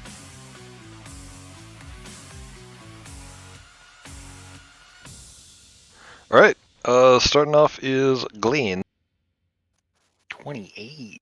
Okay, Right. first action, gonna move 1, 2, 3, 4 squares.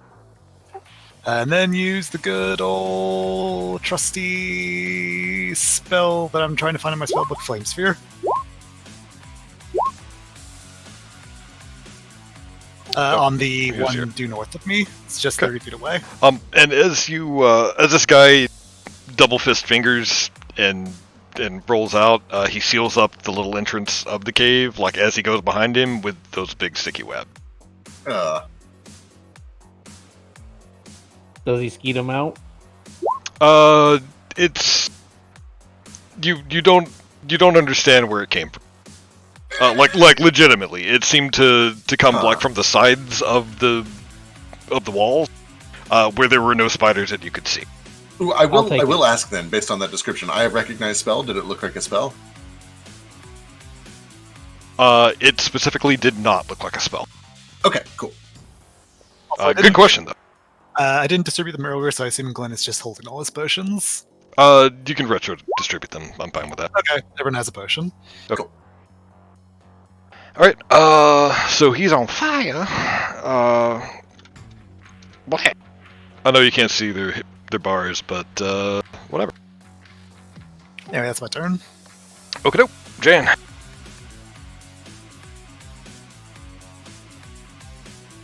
I guess I'll draw, actually.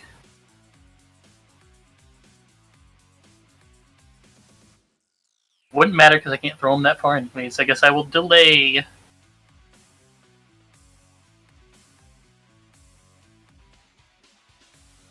All right. So this little guy, he doesn't need to do anything special to run out of the fire, right? No, it is just damage that occurs on my turn. Okay. He's gonna move here, and you hear like this weird kind of combination. It's like if somebody hucked a loogie while their throat was full of needles, and then he spits this at you. So you take 2 damage, and I need to make a fort save. So is that me? That is you. I'm sorry. I probably should have. I'd like to shield block. Okay. That'll stop That'll stop. Wait, you don't have your shield up, do you?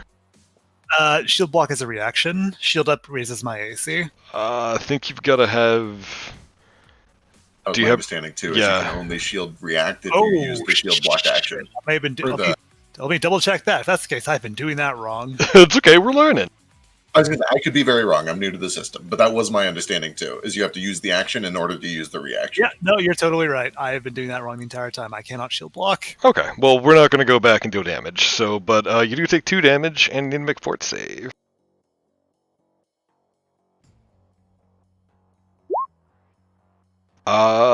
So this thing hits you, and you suddenly think it's a great thing that you made that anti-venom. As you are now poisoned. So this venom, as it courses through you. So this works a little bit weird. So you immediately hit stage 1 of this venom, which is going to cause a d6 of poison and clumsy 1. So you take 4 more damage, and you're clumsy 1. Next round, we'll just say on your turn, You make another fort save, and if you get it, the stage reduces to 0, and then you're done. If you fail, then it gets worse, and you continue taking damage from it. Gotcha. And then it's going to skitter over here. All right, Lear.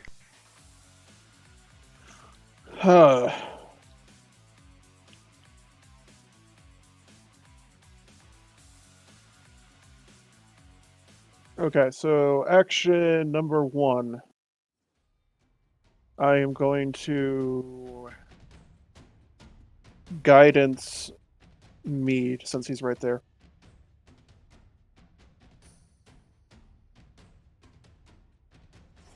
So you get a +1 to your next attack roll, perception check, saving throw, so on. And then what is the range on this boy? Just out of range. I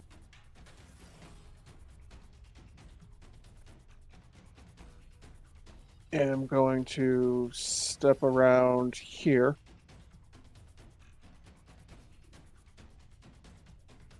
And clinging at ice. This guy.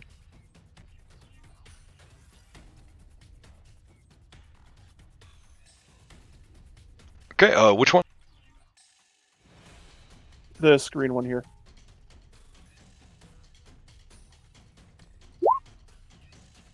Yeah, that's a critical success. So he manages to duck right out of the way of that.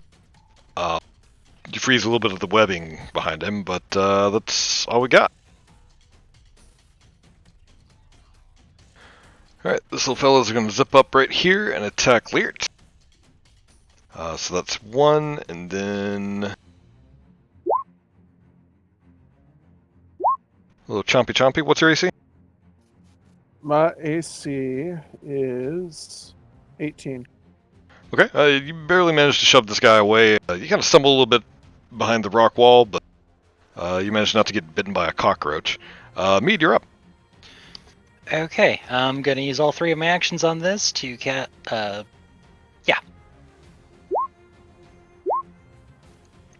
Okay. So 2, 2, 4. Gonna put them all on this guy. 1 second, I'm drawing squares. Okay, got it. All right. So that was 8. So yeah, you conjure up some little octarine colored missile. They kind of zip around the cave, and you know what? Why don't you tell me how this magic missile looks? How do you magic missile somebody? Magic missile. So Mead actually has a tiny set of chimes that he uses because he can't carry his marimba around. He plays 3 notes, and 3 motes of energy start spinning. Then he plays them as a chord again, and then all 3 of them shoot forward and stab this guy with some bright orangish white light. Cool. Okay. Well, the first 2 kind of stagger him, like onto his back, and the last one just hits him right in the abdomen, and he splat. Neat. All right, that was 3. So these guys are gonna rush in. We got 1 on Laird, only 1 attack here. This is gonna be hit for 6. As it latches around your ankle.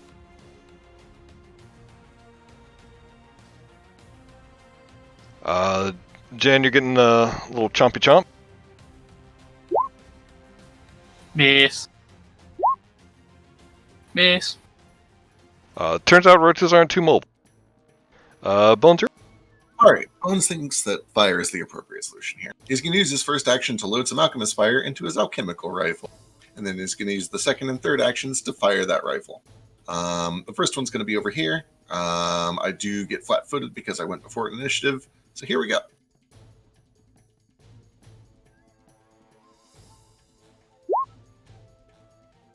Okay. Do you have to reload crossbow? Good question. Traits, alchemical, common. It doesn't. Let me get a second. Are you using the crossbow as a base? Yeah, yes. I think it does have a reload on it. Even with the alchemical bit? That makes sense. Okay. So what is that, an action to reload? It is. Okay, then I'll use my third action to reload, and that's going to be me. Okay, cool. So you plug in this little vial into your rifle, click a lever on it, and it just empties the entire vial into it.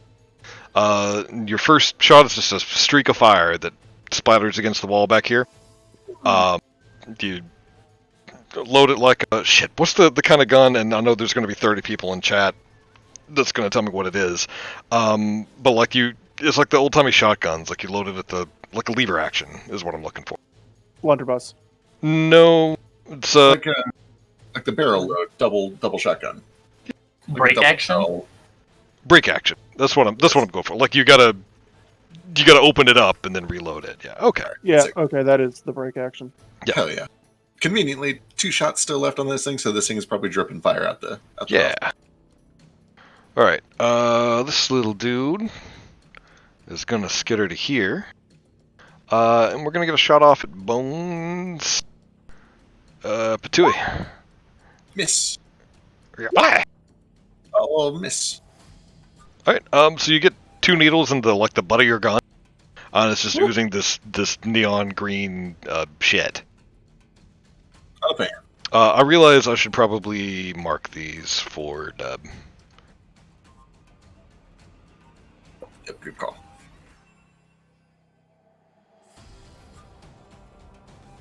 Alright, skitter.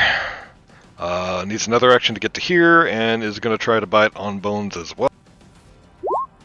Miss. Also miss. Roderick, you're... So, Rob pulls out his tarot deck, and he quickly pulls out the Hierophant. Wait, no, not the Hierophant, the Emperor. And I am going to be casting Bless. Good references all around.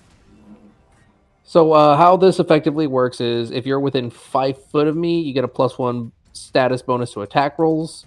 And on my turn, I can actually spend an extra turn or an extra action to increase it from a 5-foot range to a 10-foot range. Nice. Okay, do you have to maintain that, or do you pop it off and just let it go? It just said that it was a duration 1 minute. I was going to say, it doesn't have a duration of sustain, so I think Okay. it's on its own. Okay, cool. But use the action to increase it.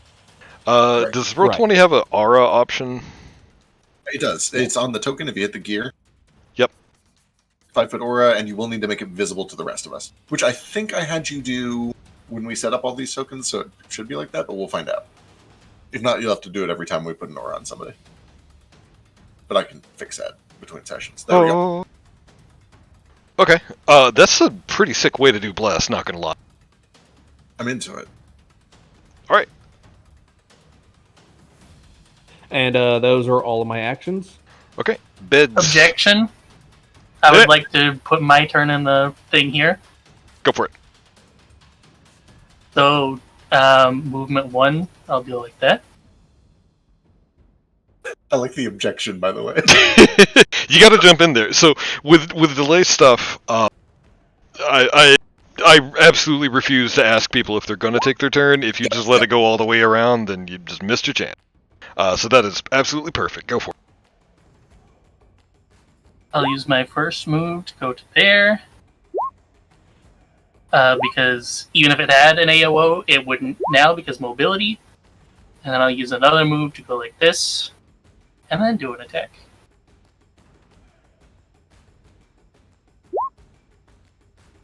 Yeah, that's it. So regarding the thing, we'll think about it with smaller parties. It's a little bit easier. I tend to prefer voice just to get people a little more active in voice, and just I also am a dumbass and will usually miss chat. Me too. But anyway, yeah. So you clock this thing. So that's going to be 10 damage. You seem to have a nightstick of roach smashing, so that's pretty good. Is that all 3? Yes, it is. All right. Well, you managed to crush some of its legs, and it's not looking too great. So this little feller is gonna scooch right over here and nip you right in the ass. So you are flat-footed against it, but it doesn't have any kind of crazy sneak or anything. Miss. I think that one might hit. Miss. What's your AC? 19, so -2, +2. What's with the plus? Oh, because you're parrying. Okay, yeah. There you go. Nice. Nimble dodge. Okay. It's very nice. Alright, and last boy here, he is going to just kind of circle around here. Alright, back to Glenn. Okay. I think Glenn is going to kind of gather himself behind his shield and try to shove... Oops, I drew a square instead of pinging. And try to shove this bug to the left. Which I believe is athletics. I think so, yeah. Against its Fortitude DC. Oh yeah. I think it just goes 5 feet. And then, with that done, he is going to spend his remaining 2 actions to cast that. And that is going to be targeting this area. Oh, okay. That's a hell of a thing. Alright. While I'm rolling these, describe what happened.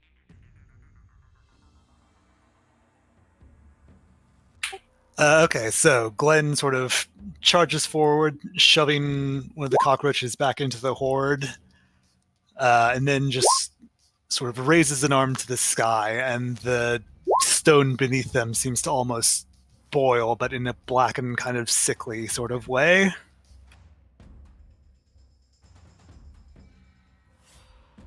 I'm not actually sure. Do that for AoE spells? Do you roll damage together or separately?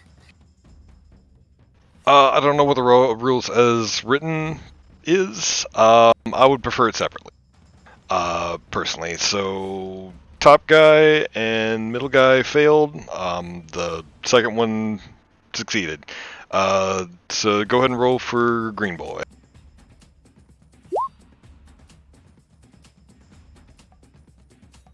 Alright, and middle. Oh, well, we'll do it this way. This time. Totally fine. So he just melts into sludge. Jesus, that's a roll. So that is going to be 8. But yeah, this guy just kind of, like, you see him kind of fall apart a little bit and then just kind of melt into some kind of weird goo. That kind of partly melds with the blighted stone.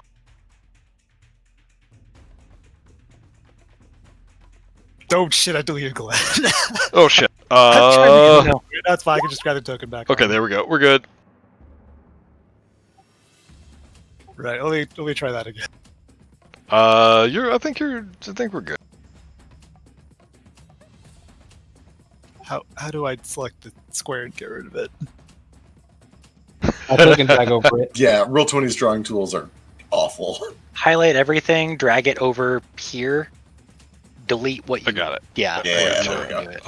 I really hate the drawing tools in this. Alright, thank you. Yeah, they're terrible. Honest to God, I might swap over to Astral and not have the initiative just because I would hate it, but, fuck. Doing it now is better than doing it when we've all got like 40 spells to transfer. So 100%, yeah. I'll be down to try it out. Also, one last thing, because he did not spend an action to sustain it, the Flaming Sphere wings out of existence. Okay. Alright, Lear. Oh, hey, hold up. You need to make fort save. Uh-oh. Oh, yeah, that's right. Yeah, you still...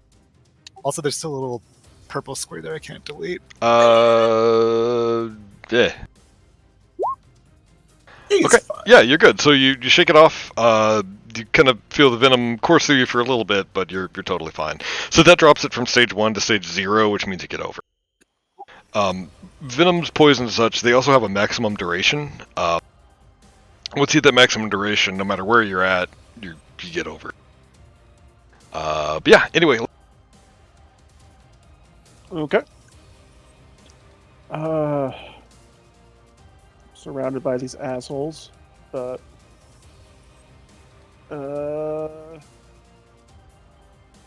somebody else is going to take care of it. I am going to hope I'm not wasting this time. Cast guidance on Mead again. If you wait, did you hit him before? Wait, that's right. They're immune, aren't they? Yep. Fuck. Okay.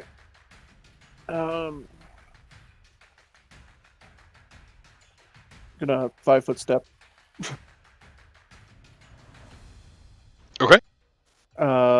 Guidance bones. Bless you. And then I am going to did not prepare that spell. That sucks. I am going to aim a chilling spray so that I hit both these idiots down here. Wait, I can't do that. Which I can't do that. That's a 2-action. I am instead just going to try clinging ice on the guy that's right next to me again. Okay.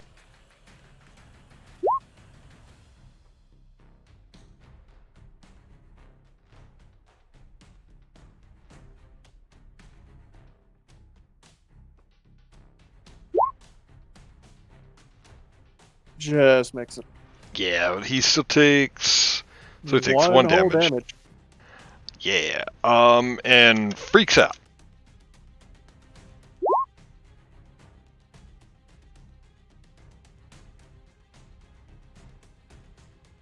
Alright, anything else? That was all 3 of my actions, so no. Alright. He freaks in. And then is gonna attack Laird. Of course, I guess. Oh, you did try to freeze him to death. That 19 hits. Okay. Gets a nice little chomp of your thigh there. Mead. Okay. Don't worry, I'm gonna use it. Oh wait, do I still have it? I don't know. I think I do. Either way, I'm going to cast Spiritual Weapon. Oh god, that's a really long description that I don't need there. It only makes an attack of an 11, so that probably misses, but it's over here. God damn it, that's not what I wanted to do. I like it. Your spiritual weapon is a penguin. There it is, it's a penguin. Oh. Hang on. I got you, buddy. Don't you worry about a thing. Hold on. Okay. So that's 2 actions, and I'm going to use my other action to make a long spear attack with the multiple attack action penalty applying.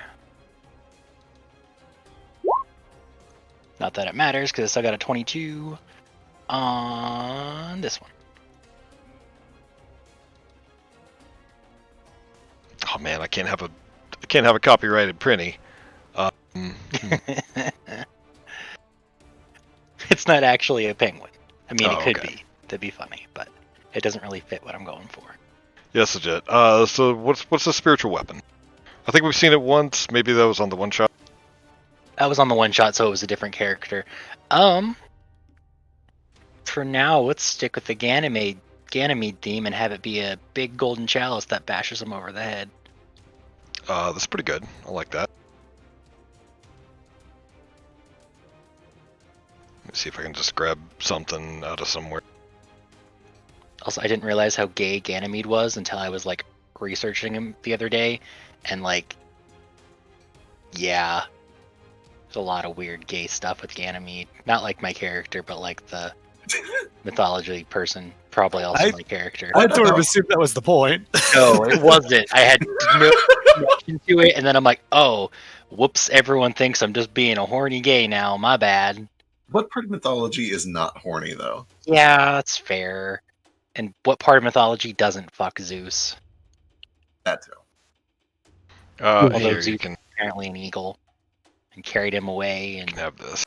I don't know. Give me something so I can stop talking. Didn't Dionysus, like, I don't know, like make a dildo out of his lover's dick or something? I Yeah. don't remember. Something like that. Dionysus made the first dildo because he promised someone else that he would fuck him, and then he died. So he used the dildo on the guy's grave. It's pretty hardcore. Also, you technically do get +1 for that long spear attack. Secrets, But nice that's cock. already including. All right. Okay, so it's a 23. Yeah, even with disadvantage. Okay. Is that where you Disadvantage. want it to be? You should be able to move that wherever you want No, to. he was here and he attempted to attack this one, but it was an 11, so it didn't work. Okay, gotcha. And then you attacked which one with your spear? That one. Got it. Okay, that one does hit.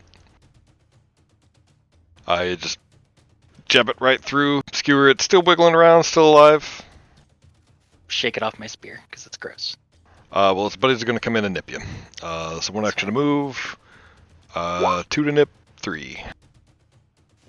25 will hit, the 16 will not. So 3. Has anyone ever been bitten by a cockroach in the history of ever? Nah. Yes. I think they can. I wouldn't go near one long enough for it to bite me. Right? No, like I'm sure that there's that one guy with that one channel where he has like bullet ants bite him and shit. Like, I bet he's got like a video where he's been bitten by a. There are people who keep pet cockroaches, so. Man, people are fucking weird. Roderick, you're getting bit. No. What? Ooh. Damn it. I was hoping to speak that into existence. I thought it was a no. Okay. All right. Yeah, just as you're kind of concentrating on your spell, you feel something latch around your leg. It's bone. All right. I'm gonna use my first action to tumble behind, and I'm flavoring this shit as a Mario stomp. I spend 5 feet to get into mead space. I did look it up. I didn't know for sure. Apparently, in this, friendlies aren't even difficult terrain. They're just free as long as you don't. You just do it. Yep. I need to make an acrobatics check now. Versus his reflex DC to stomp on his head. Got it. Wait. Okay. Yeah. Or trip him or sweep under his legs or whatever. Yep. Nope. That'll do it. Not quite a critical, but really good. Excellent. Is this some like Mario and Luigi shit where Mead like gives you a boost? It's gotta be, right? Hell yeah. So I get a running boost from Mead. I land on his head, which is just enough to disorient him, and then I back right back out. So 5, 15, 20, and then 30 back to my original position. And with all of this disorienting movement, he's now flat-footed to me, which means I can pop this with my second action and get some sneak on it. God damn it. That would be a 12. Even with Bless, that's only a 12. And unfortunately, it doesn't stack with Guidance. I cannot use both.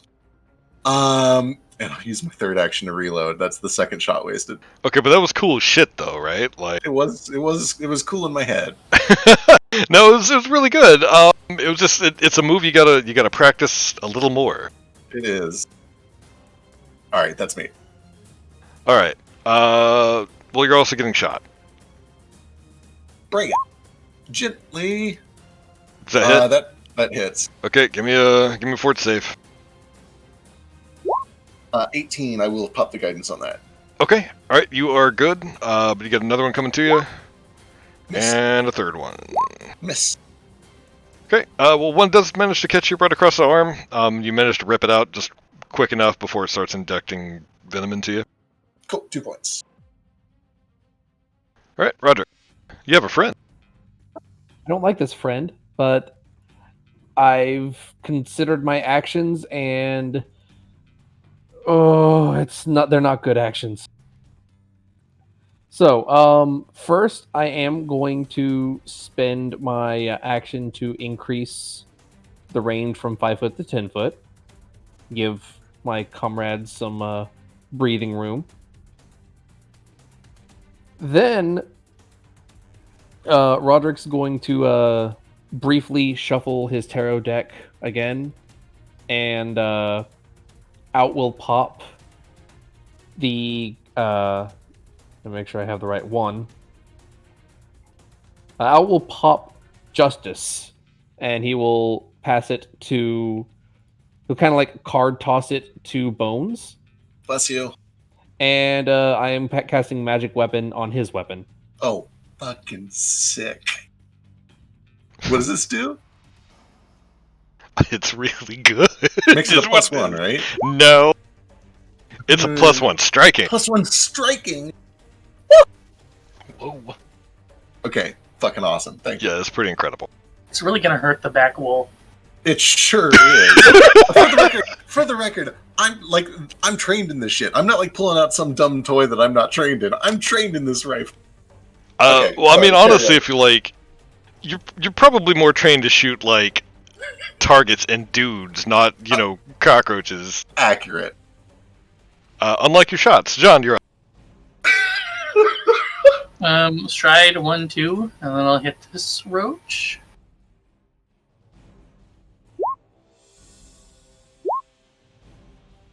Oh, I can't do hearts. That does hit though. Just barely. It's only 6. That's enough. And then 1, 2, 3. All right. Are you sure you don't want to be in the blessed zone? I'm in the flank zone. The blown, if you will. Valid. Glenn. Hi. Get roached. I think that actually does successfully roach you twice. I don't know, actually, maybe. What's your AC? My AC is 17. Yeah, that does. You do get roached up a little bit. That's 10 damage. Yep. Okay. All right, as you're mauled by a roach there, this little guy, I need a target, and I've got 3 asses here. Which ass is this going to go in? Roderick's ass. Going to move, and we're firing here. It seems to be a hit. Can I get a fort save?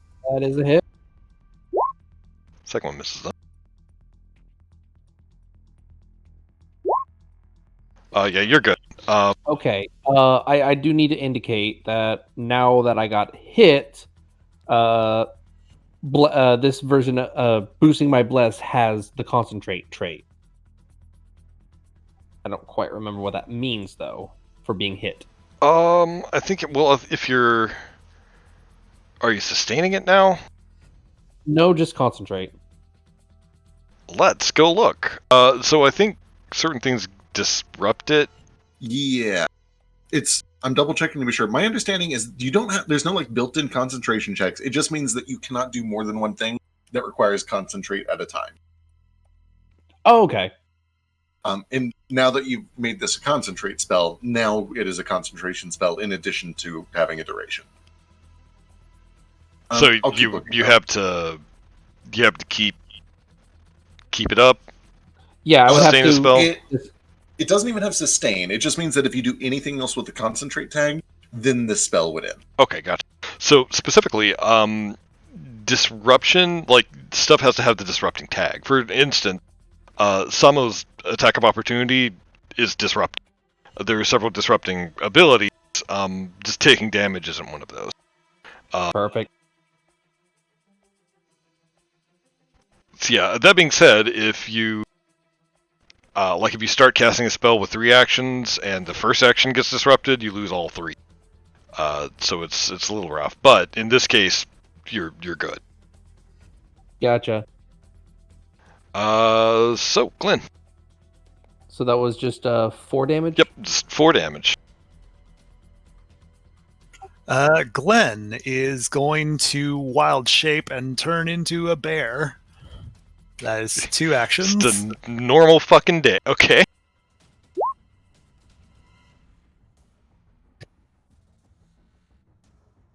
And your third action. Are you gonna bear down on them? Yep. So he is going to hit the one that is adjacent to him. What an unbearable bear of a battle. Yeah, hit it. That's gonna hit. Yeah, so that is gonna be 8 damage with a big old bear claw. So you... how fast is this wild shape? I mean, it's just a couple of seconds and you just poof into a bear, right? Yeah, it's 2 actions, so like I guess 4 seconds if we're saying turns are 6 seconds. Yeah, close. But yeah, you just smash your giant grizzly paw on the back of this cockroach and lift it up, and he's still wiggling around. But he's definitely lost some bits there. Okay. Not screwing around with this cockroach anymore.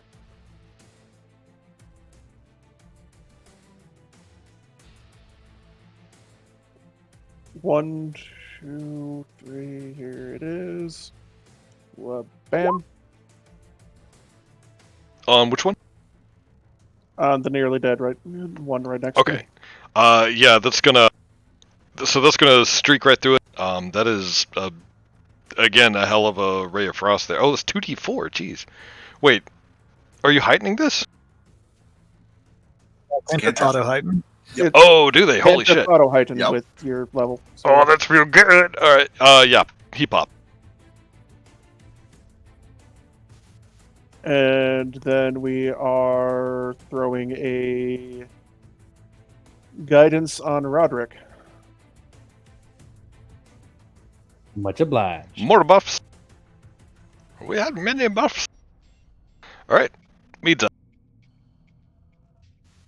Okay, spiritual weapon will move wherever the fuck it wants, because it does that. That does take an action to sustain, though, right? Yep. Okay. So action to sustain, action to swing it, and then my spear lance thing is my other action. So sustain does include the strike. Oh, does it? Okay, cool. That's even better. Yeah, sustain gets you a move and a strike with it. So, just because it does contribute to multiple attack penalties, so It your does, spears are it going to be does. shittier. But yeah. 22 for 7 on this guy here. Yeah, it cleaves right through it. And that guy pops. Then this guy next to me here, I will use the second attack, so it should be lower. Not a crit. God, okay. So that's 10 damage. So it's immediately gonna skitter away. Goodbye. The AC is not gonna help it, but Okay, and then I'll use my last action to cut its escape route off. Okay. Kind of. And then Okay. I'm good. And then it'll move now, but you know. yeah, it's gonna go. So it kind of panics and tries to skitter away, and seeing you in front of it, it just tackles you and starts chomping at your face. No. Very ineffectively. Roderick, you're also gonna get nipped on.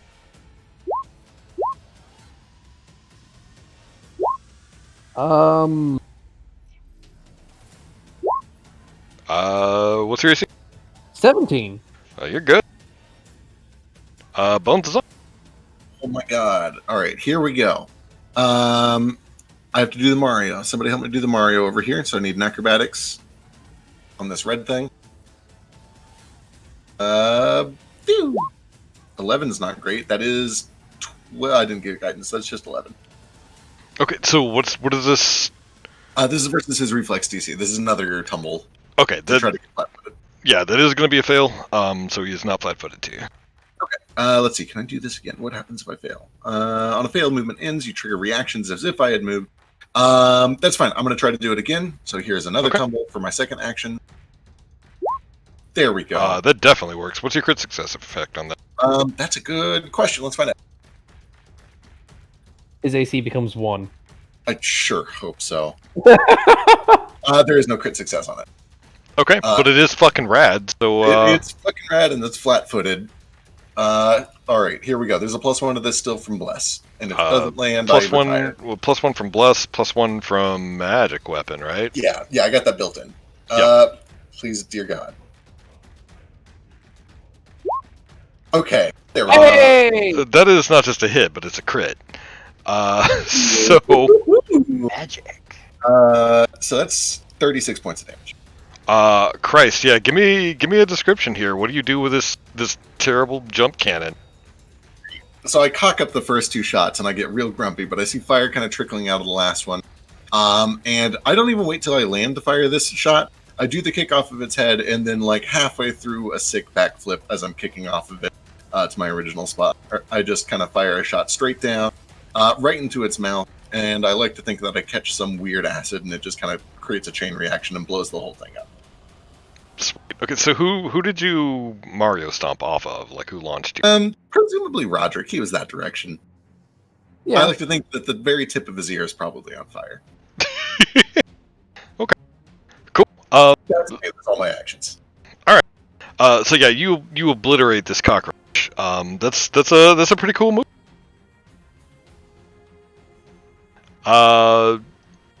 You kind of think to yourself, maybe you could work on that with a butt. Hell yeah.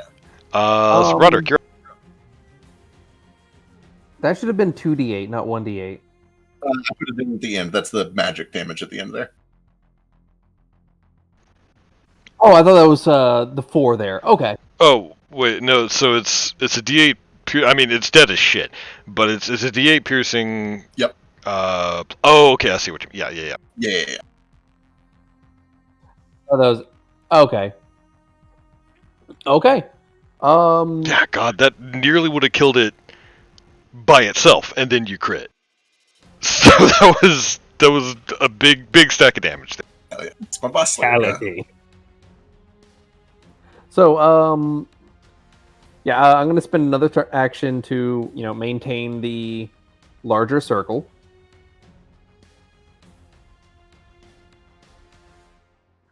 No,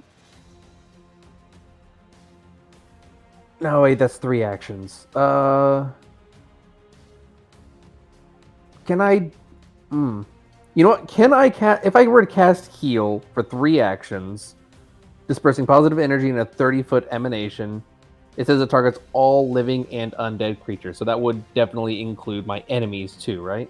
Yes. Which the only roach that's been wounded is this one, but yeah, but I don't want to heal the roach. yeah, definitely. How far are you away from it? 25. Yeah, I could cha-cha slide myself. No, I can't, because then Then you can't do 3 You action. wouldn't be able to 3 action it. Yeah. Is it out of yourself or? I'll give it to you this go and just say he's a little bit out of it, or maybe he's just like a really evil cockroach.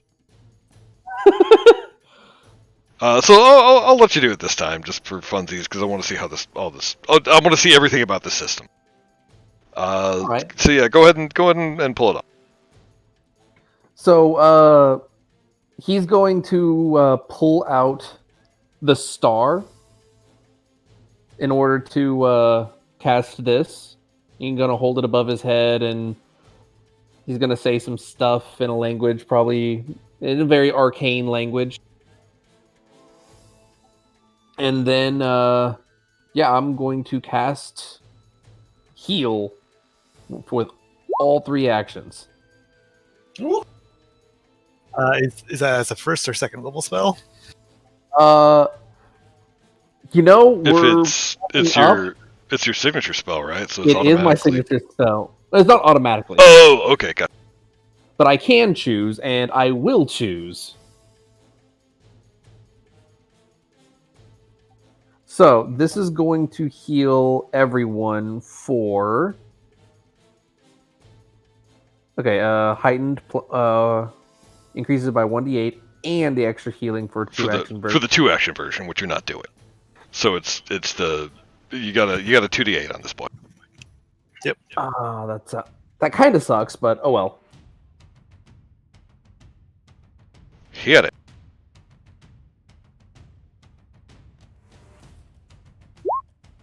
So everything. Yeah, I don't think an AOE 9 hit point heal it sucks at all. It's pretty good. I'll take Well, it. no, but I was hoping that it would be 9 plus 16, 8 plus 8. Oh, my Legit. God, yeah. It really does seem that like mundane healing is like your big burst healing, but like it's not. You can't do it often. But that being said, that's a AOE heal. That's pretty quick. That's good. Glenn makes grateful bear sounds. Thank you. Can you please make one grateful bear sound for me? I like it. It's good. Jen. One action move, first action hit.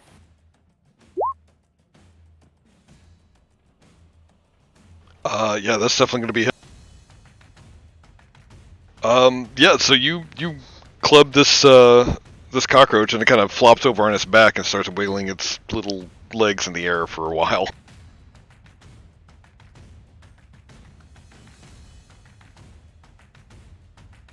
Okay, what does he got? I think I just have a 5, 10, god damn it, 15, 20, 25. Sure. Then I'm done. Okay. This thing's gonna take off. Bitch. Skitter, skitter, skitter. Hell no, it's not. You're gonna take a shot. I'll let you guys do some shit. If we're trying to wrap up, I'll do. We're here to exterminate. No, Fucker. get some murdering. Like I said, I want to see things happening. Hell yeah. So let's pop off. Glenn, go be a bear. Okay. Yeah. Glenn is gonna start by moving. Oh God. Okay, so I have to draw the thing with the thing. What? Calculated movement. Okay, so 30 feet can get him here. Here you can do if you click and drag while you're dragging, you can right click and it'll put a waypoint in. So you can right click at 30 feet and then keep going. If that helps.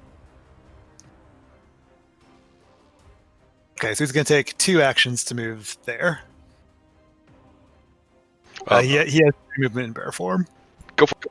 But also, I think if you stride multiple times in the same turn, doesn't it just add together? Well, that's basically what I did, right? Yeah, I know. I mean, yeah. But like, you don't have to stop into 30 squares. What I'm getting at.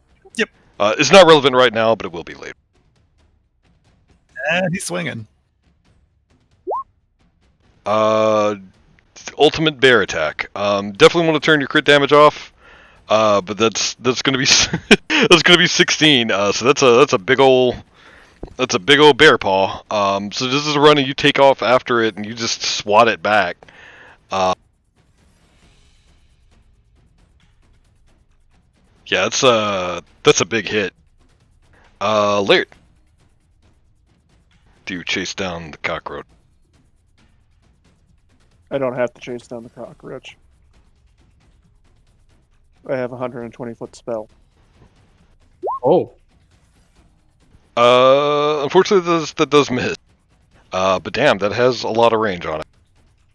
So you Kamehameha Ray of Frost, which I think I can say on stream. And it streaks on the ground right past it. Damn. I don't have any useful one actions here, so I'll just move to this side of Roderick. Okay, meter up. Okay. I think spiritually the kill on this goes to Glenn, but It does. yeah. I move here with 30. Spiritual weapon's got a range of 120, so I just move it over here and swing it. It can move 120 feet. Jesus Christ. Okay. Just yeet that chalice. Yeah. A lot better than 5e.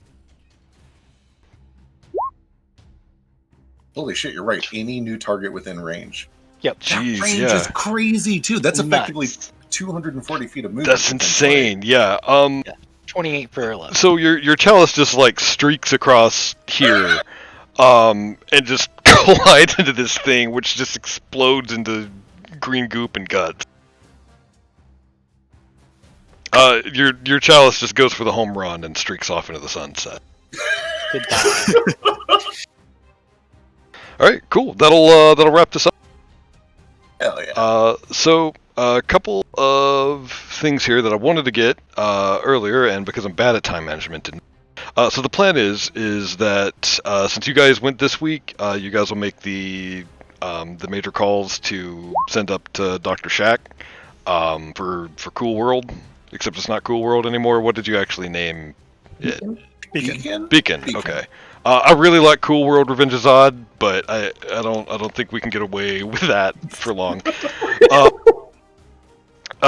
So if you guys want to chat a little bit about that, otherwise I do want to do most of the building stuff off camera and in the leadership channel. But if there's anything big you wanted to bring up, you can. Cool. I definitely feel like we should prioritize research now, given what we've discovered. Yeah, I definitely still lean into research and exploration. A medical. Well, let's go look and see. I would say with poisonous creatures, we should maybe do medical and start churning out some antidotes. Very valid. Also, thank you to everyone who turned in to watch this. Hell yeah. Yeah, this is a lot of fun. We're still learning Pathfinder, so it's a little bit of a stumble here and there, but it's good. But yeah, I'm gonna go ahead and kill the stream. Thanks for coming, everybody.